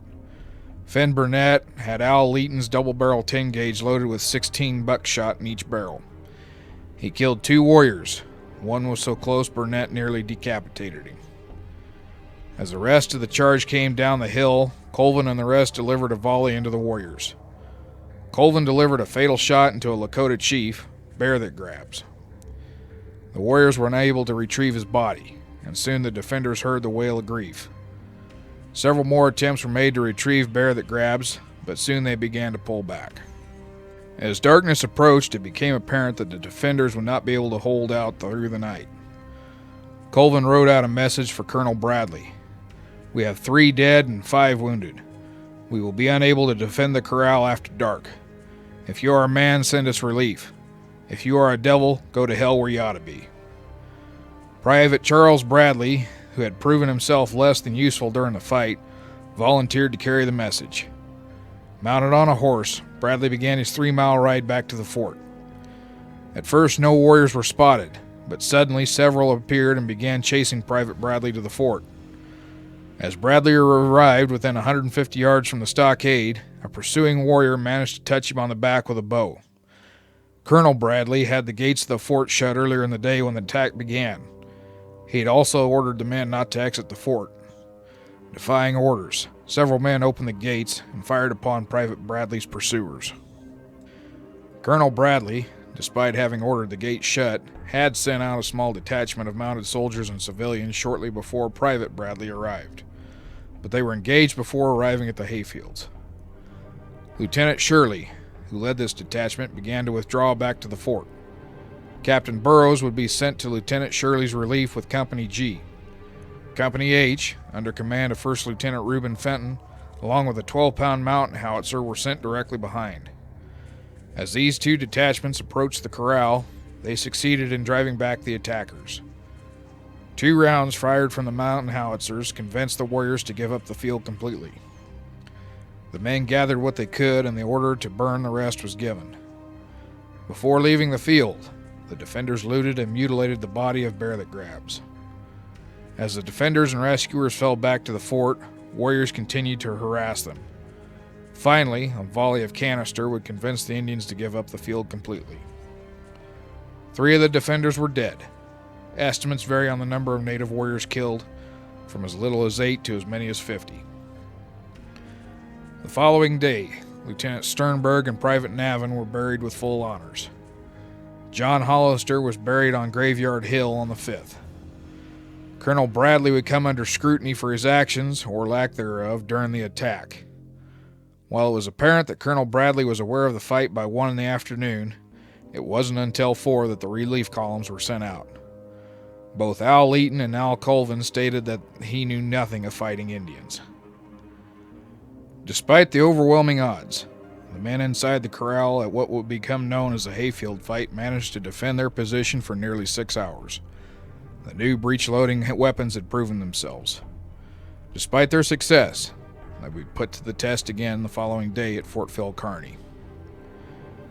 Next time on Tales of the Trails. As the Hayfield fight concludes at Fort C.O. Smith, Redclad prepares to make a second attack at Fort Phil Kearny. In a nearly identical battle to the Hayfield fight, the defenders of the Wagon Box fight will withstand an 8-hour siege. On the 3rd of July, 1867, Colonel John Eugene Smith of the 27th Infantry arrived at Fort Phil Kearny with 5 companies of reinforcements. After the post celebrated the 4th of July, Smith would take command on the 5th. On the 9th of July, Companies B, C, E, and F of the 18th Infantry departed Fort Phil Kearny with Captain Tenador Tenike and Chaplain David White. Despite the change of command, the fighting would continue. As the Hayfield fight unfolded near Fort C.F. Smith on the 1st of August, 1867, a large war party of Lakota and Cheyenne warriors under Redclad made camp north of Fort Phil Kearny. As the warriors set up camp, scouts were sent out to watch the fort. Unbeknownst to the soldiers, the last major battle of Redclad's War was about to unfold. Join us as we begin our 8th episode of Redclad's War, the Wagon Box Fight. Throughout the late spring and early summer, native warriors continually harassed Fort Phil Kearny. In July, raids would take place on the 12th, 17th, and 19th, with the last running off the grazing stock from the pinery. On the 30th of July, another attempt was made on the livestock, this raid being unsuccessful with many of the warriors wounded or killed. In fear of an immediate reprisal, Colonel Smith ordered Captain James Powell with 51 men of Company A and a lieutenant from Company C to reinforce the defensive position near Piney Island on August 1st. The troops had fashioned a corral at the main encampment near Piney Island from wagon boxes. The boxes had been lifted from the running gear in order to haul timber back to Fort Phil Kearny. 1 mile to the southwest of this position, the soldiers had established a picket post which gave a commanding view and was also within view of Pilot Hill, which allowed them to be signaled of activities in the area. As the morning of August 2nd broke, oxen belonging to Joseph Gilmore and James Porter, who had timber contracts with the fort, grazed under the guard of 18 teamsters and soldiers. Another group of teamsters and soldiers guarded wagons closer to the pinery.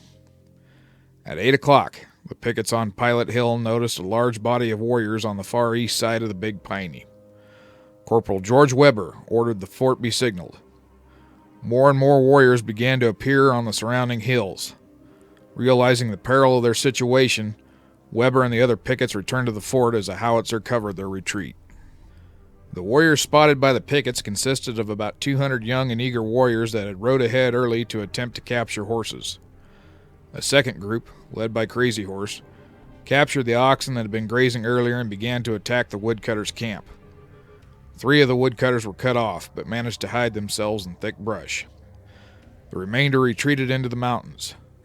Of the 4 soldiers with this group, 2 would be killed in the retreat. The remaining 2 would also be killed soon after. W.H. Greenup led 10 woodcutters accompanied by 9 soldiers early in the morning about a mile north of the camp. As they came under attack, the men managed to stand their ground before being pushed back to an incline. The warriors soon lost interest with this group. Joseph Gilmore had led a group of woodcutters with loaded wagons back to the fort at the start of the morning. As the attack began, Gilmore and his men found themselves pursued. However, they were in close proximity to the fort, and soon the pursuers gave up the chase. Gilmore approached Colonel Smith and asked for a detail to retrieve his men. Smith refused, stating that the post might also come under attack and that the men at the pinery would likely be wiped out along with any troops sent to aid. As Samuel Gibson, the acting corporal of the day, received word of the woodcutters and soldiers being chased into Piney Canyon, Private John Garrett yelled, "Indians!" Gibson and 3 others began running to the wagon box corral. Gibson described the warriors. All of them were naked with the exception of the regulation G-string around their waists. While some of them wore gorgeous war bonnets, others had a single feather in their scalp locks. Their bodies were painted white, green, and yellow, which made them look hideous in the extreme. As the men approached the wagon box corral, Corporal Max Littman knelt down and began firing on the warriors in pursuit. Captain Powell, who had been bathing in the Little Piney, came into the corral with the assistance of Privates Brown and Black. Powell hadn't had time to put on his pants, and he carried him over his arm. As more and more warriors surrounded the corral, the men inside began to make preparations. Francis Robertson took his shoestrings and made a loop around his foot with a smaller loop on the end to fit over the trigger of his rifle. He had no intention of being taken alive. Others soon followed suit. The wagon boxes that formed the corral were placed in an oval shape measuring roughly 70 by 30 feet. The wagon boxes were made of 1-inch boards and stood 2.5 feet high. They provided only concealment. The soldiers used ox yokes and barrels for extra protection. At both ends of the corrals, full wagons served as gates and could be rolled away as needed. Captain Powell, First Lieutenant John Jeunesse, 26 enlisted men of Company C of the 27th Infantry, and 6 civilians made up the defenders inside the wagon box corral. The soldiers were armed with the new Allen conversions, and they had received them only the day before. The detail had 7,000 rounds of ammunition. With the civilians, R.J. Smith possessed 2 Spencer carbines and 2 Colt revolvers. Tom Mallory had a Spencer rifle and a Henry rifle. William Holmes possessed a Spencer, and Frank Peach and Frank Gordon had Henry rifles. While the warriors were still mainly armed with bows and hand weapons, they had gained possession of more firearms. Using their caps and hats to hold ammunition, most of the men sat inside the wagon boxes so they could observe the warriors' actions. Captain Powell took position with Sergeant Hoover in one of the complete wagons, and Lieutenant Jeunesse did the same with the other. The warriors began to swarm over the hills onto the corral. The fight was on. The first attack came across a field to the southwest. A scattered line of warriors charged the corral with the intent to cause the soldiers to fire their weapons so that the tightly formed second line could overwhelm them while the soldiers reloaded. It was a tactic that had proven successful many times. As the first line approached the corral, the soldiers fired their guns. Lieutenant Jeunesse stood up on top of one of the wagon boxes and said, "Boys, line up." Corporal Robertson replied to the lieutenant to find shelter and take better care. Lieutenant Jeunesse angrily responded, "I know how to fight Indians." He immediately fell dead with a bullet hole in the middle of his forehead. The second line rushed in to finish the soldiers off, but again were met by another volley. They continued the charge as a third volley tore through their ranks. The fourth volley forced the warriors to break and run. After the line broke, Corporal Robertson crawled through the mass of arrows to Lieutenant Jeunesse's lifeless body. Robertson covered the lieutenant with a wagon canvas and crawled back to his position. Private Thomas Doyle was also killed in the first attack, also shot through the head. He lingered for several hours. Private Henry Haggerty was shot in the shoulder. Haggerty kept his wound secret so as not to demoralize his fellow troopers. He continued to fight for several more hours until a warrior concealed along the north ridge shot him through the head. A second charge was attempted from the east. Young Duck led the charge, but was killed by the soldiers. His friends tried to retrieve his body, but were not successful. The warriors at first thought there must be more soldiers inside the corral than they had previously believed, but soon it became apparent that they had new weapons. Red Cloud would later refer to them as the much-talked guns. The Lakota warrior Fire Thunder gave an account of his experience. They were lying behind the boxes, and they shot faster than they ever had before. We thought it was some new medicine of great power that they had, for they shot it so fast it was like tearing a blanket. We left our horses in a gulch and charged on foot, but it was like green grass withering in a fire. Soon we picked up our wounded and went away. It was bad. Samuel Gibson would later state that he was a bit frightened when the arrows and bullets began to fill the air. As he was reciting the Lord's Prayer, he was hit on the head. The man next to him had tapped him with his rifle and instructed him to quit praying and shoot. As the afternoon progressed, the warriors continued to make several charges. The warriors would dismount and charge on foot. Smoke from the black powder filled the air, creating some level of confusion for the troops. The warriors had also fired pitch arrows into the corral, lighting the manure and hay on fire. Coupled with the heat, the soldiers soon became desperate for water. Several soldiers attempted to retrieve water from dirty kettles outside the corral, and what water was collected was distributed amongst the men. Despite the fierce resistance, the warriors continued to shower the corral with guns and bows. Some charged around the corral, hanging off the side of their mounts and firing arrows from under the animals' necks. A Miniconjou warrior named To Sting Like a Wasp approached the corral and called out the soldiers to come out and fight. He would jump in the air, firing his bow as he did. Several soldiers fired at him, and on his final jump he fell to the ground. He was so close to the corral that his fellow warriors could not recover him. The final charge of several hundred warriors came from the west. Warriors on foot in a V formation, led by Red Cloud's nephew Lone Man, charged the corral. Max Lippman stated the first charge was close to 300 warriors, followed by 800 more. Samuel Gibson stated that the warriors drew so close that the heavy bullets of their rifles would take out 2 or 3 warriors at a time. Lone Man would be killed so close to the corral that his body would not be recovered. 200 mounted warriors appeared on a hilltop and began to charge the corral. As they began their charge, a sudden shell burst stopped their advance. Major Benjamin Franklin Smith and 2 companies with a howitzer had been sent to relieve the besieged men in the wagon box corral. Smith's column reached the corral about 4 in the afternoon.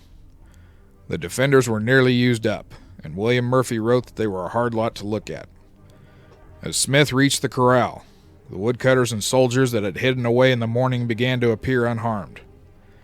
As the men began to examine the battlefield, Max Lippman discovered 59 bullet holes and arrows within a foot of his head. The bodies of 5 warriors near the corral, unable to be recovered during the battle. During the night, the warriors snuck in and retrieved their fallen comrades. Lieutenant John Jeunesse and Privates Thomas Doyle, Henry Haggerty, Horace Kittredge, Herman Lang, George Haynes, and Herman Song were buried the following day at Fort Phil Kearny. Captain Powell would report that 60 warriors had been killed and 120 wounded. On the 6th of August, 2 companies totaling 150 men and a howitzer returned to the pinery and built a new corral, this time digging a trench and piling the dirt against the wagon boxes. The soldiers would call this structure Dreadnought. It would be replaced a month later by a blockhouse. What had seemed like a sure victory for Red Cloud turned into a defeat. The new arms and a defensive position had made the difference and prevented another Fetterman disaster. Red Cloud's warriors would return to smaller raids throughout the rest of the summer. In Washington, it was becoming apparent that Red Cloud's war was becoming a great expense the government could not afford. A peace commission was soon formed, and word was to be sent to the tribes that the peace commissioners wanted to meet at Fort Laramie. Next time on Tales of the Trails. Fighting continues through the rest of 1867 as peace commissioners attempt to bring an end to the fighting. When the tribes convene in 1868, Red Cloud will finally have his victory. Join us in the final episode of Red Cloud's War, the Fort Laramie Treaty of 1868.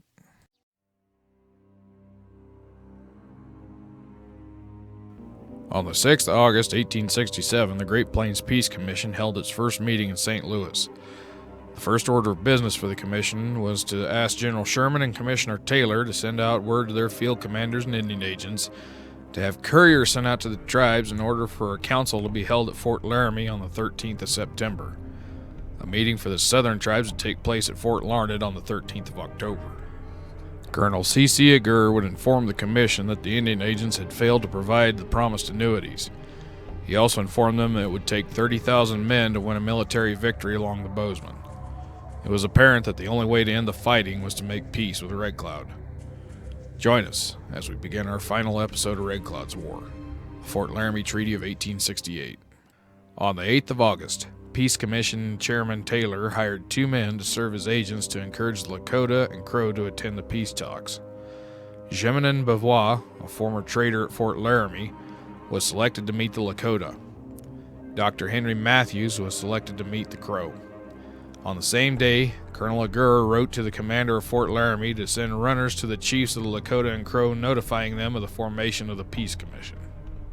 On the 29th of August, Rafael Gallegos would carry orders to Colonel Bradley at Fort Phil Kearny to dispatch riders to carry word to the commission at Fort Laramie. Bradley would send Mitch Boyer and Lewis Richard to the Crow. Bavois arrived at Fort Laramie on the 22nd of August. But, despite repeated attempts, he could not convince the Lakota to agree to the meeting. The commission would meet with several leaders of the Lakota and Cheyenne, but those in the Powder River country continued to fight. John Richard, Mitch Boyer, and Big Bat Poirier would arrive at Fort C.F. Smith on the 10th of September with 12 chiefs of the Crow. Over the course of several days, Matthews would hold several meetings with the Crow chiefs. There was mixed feelings amongst them, some being friendly with the whites and others showing clear disdain. On the 11th of September, the commission received word that the warriors in the Powder River country would not come to the meeting, and Iron Bull stated that Red Cloud told him, "We don't want peace because when we are at peace we are poor, now we are rich." Despite this, later in the month of September, White Forehead reported to Matthews that the Lakota agreed to suspend hostilities until the negotiations at Fort Laramie ended. Several days later, a supply train arrived at Fort C.F. Smith and reported that they had encountered a large war party of Lakota, Cheyenne, and Arapaho, and a few Crows, bound for a raid on the Shoshone. One of the Crow warriors rode to the train to inform the soldiers they meant them no harm. On the 13th of October, the Crow delegation with military escort would begin the trek to Fort Laramie. Negotiations would begin in November.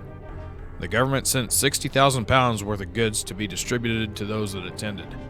According to John Hutton, one of the clerks of the Post Sutler at Fort Laramie, stated that a good portion of the items were sold illegally by the agent to whomever passed by. After several days of meetings, the Crow expressed much of the same sentiment that Wolf Bull made in his closing speech. To secure the present generation as faithful friends, do not send any more wagons up to the Powder River country. Send no more young men here. Recall your soldiers from our country, and then we shall be happy as we've been in times long ago. As the Crow made it clear they wished for the Bozeman Trail to be abandoned, Red Cloud would send word to the Peace Commission that echoed the same sentiment, stating that this war against the whites was to save the valley of the Powder River, the only hunting ground left to his nation. He also stated that whenever troops withdrew from the Bozeman Trail forts, he would cease hostilities. As the winter of 1867 gave way to the spring of 1868, the government began the process of closing the forts and abandoning the Bozeman Trail. By mid-February, word would be sent out to notify the tribes that troops would be withdrawn. On the 2nd of March, General Grant gave the official order to General Sherman to abandon the Powder River Road.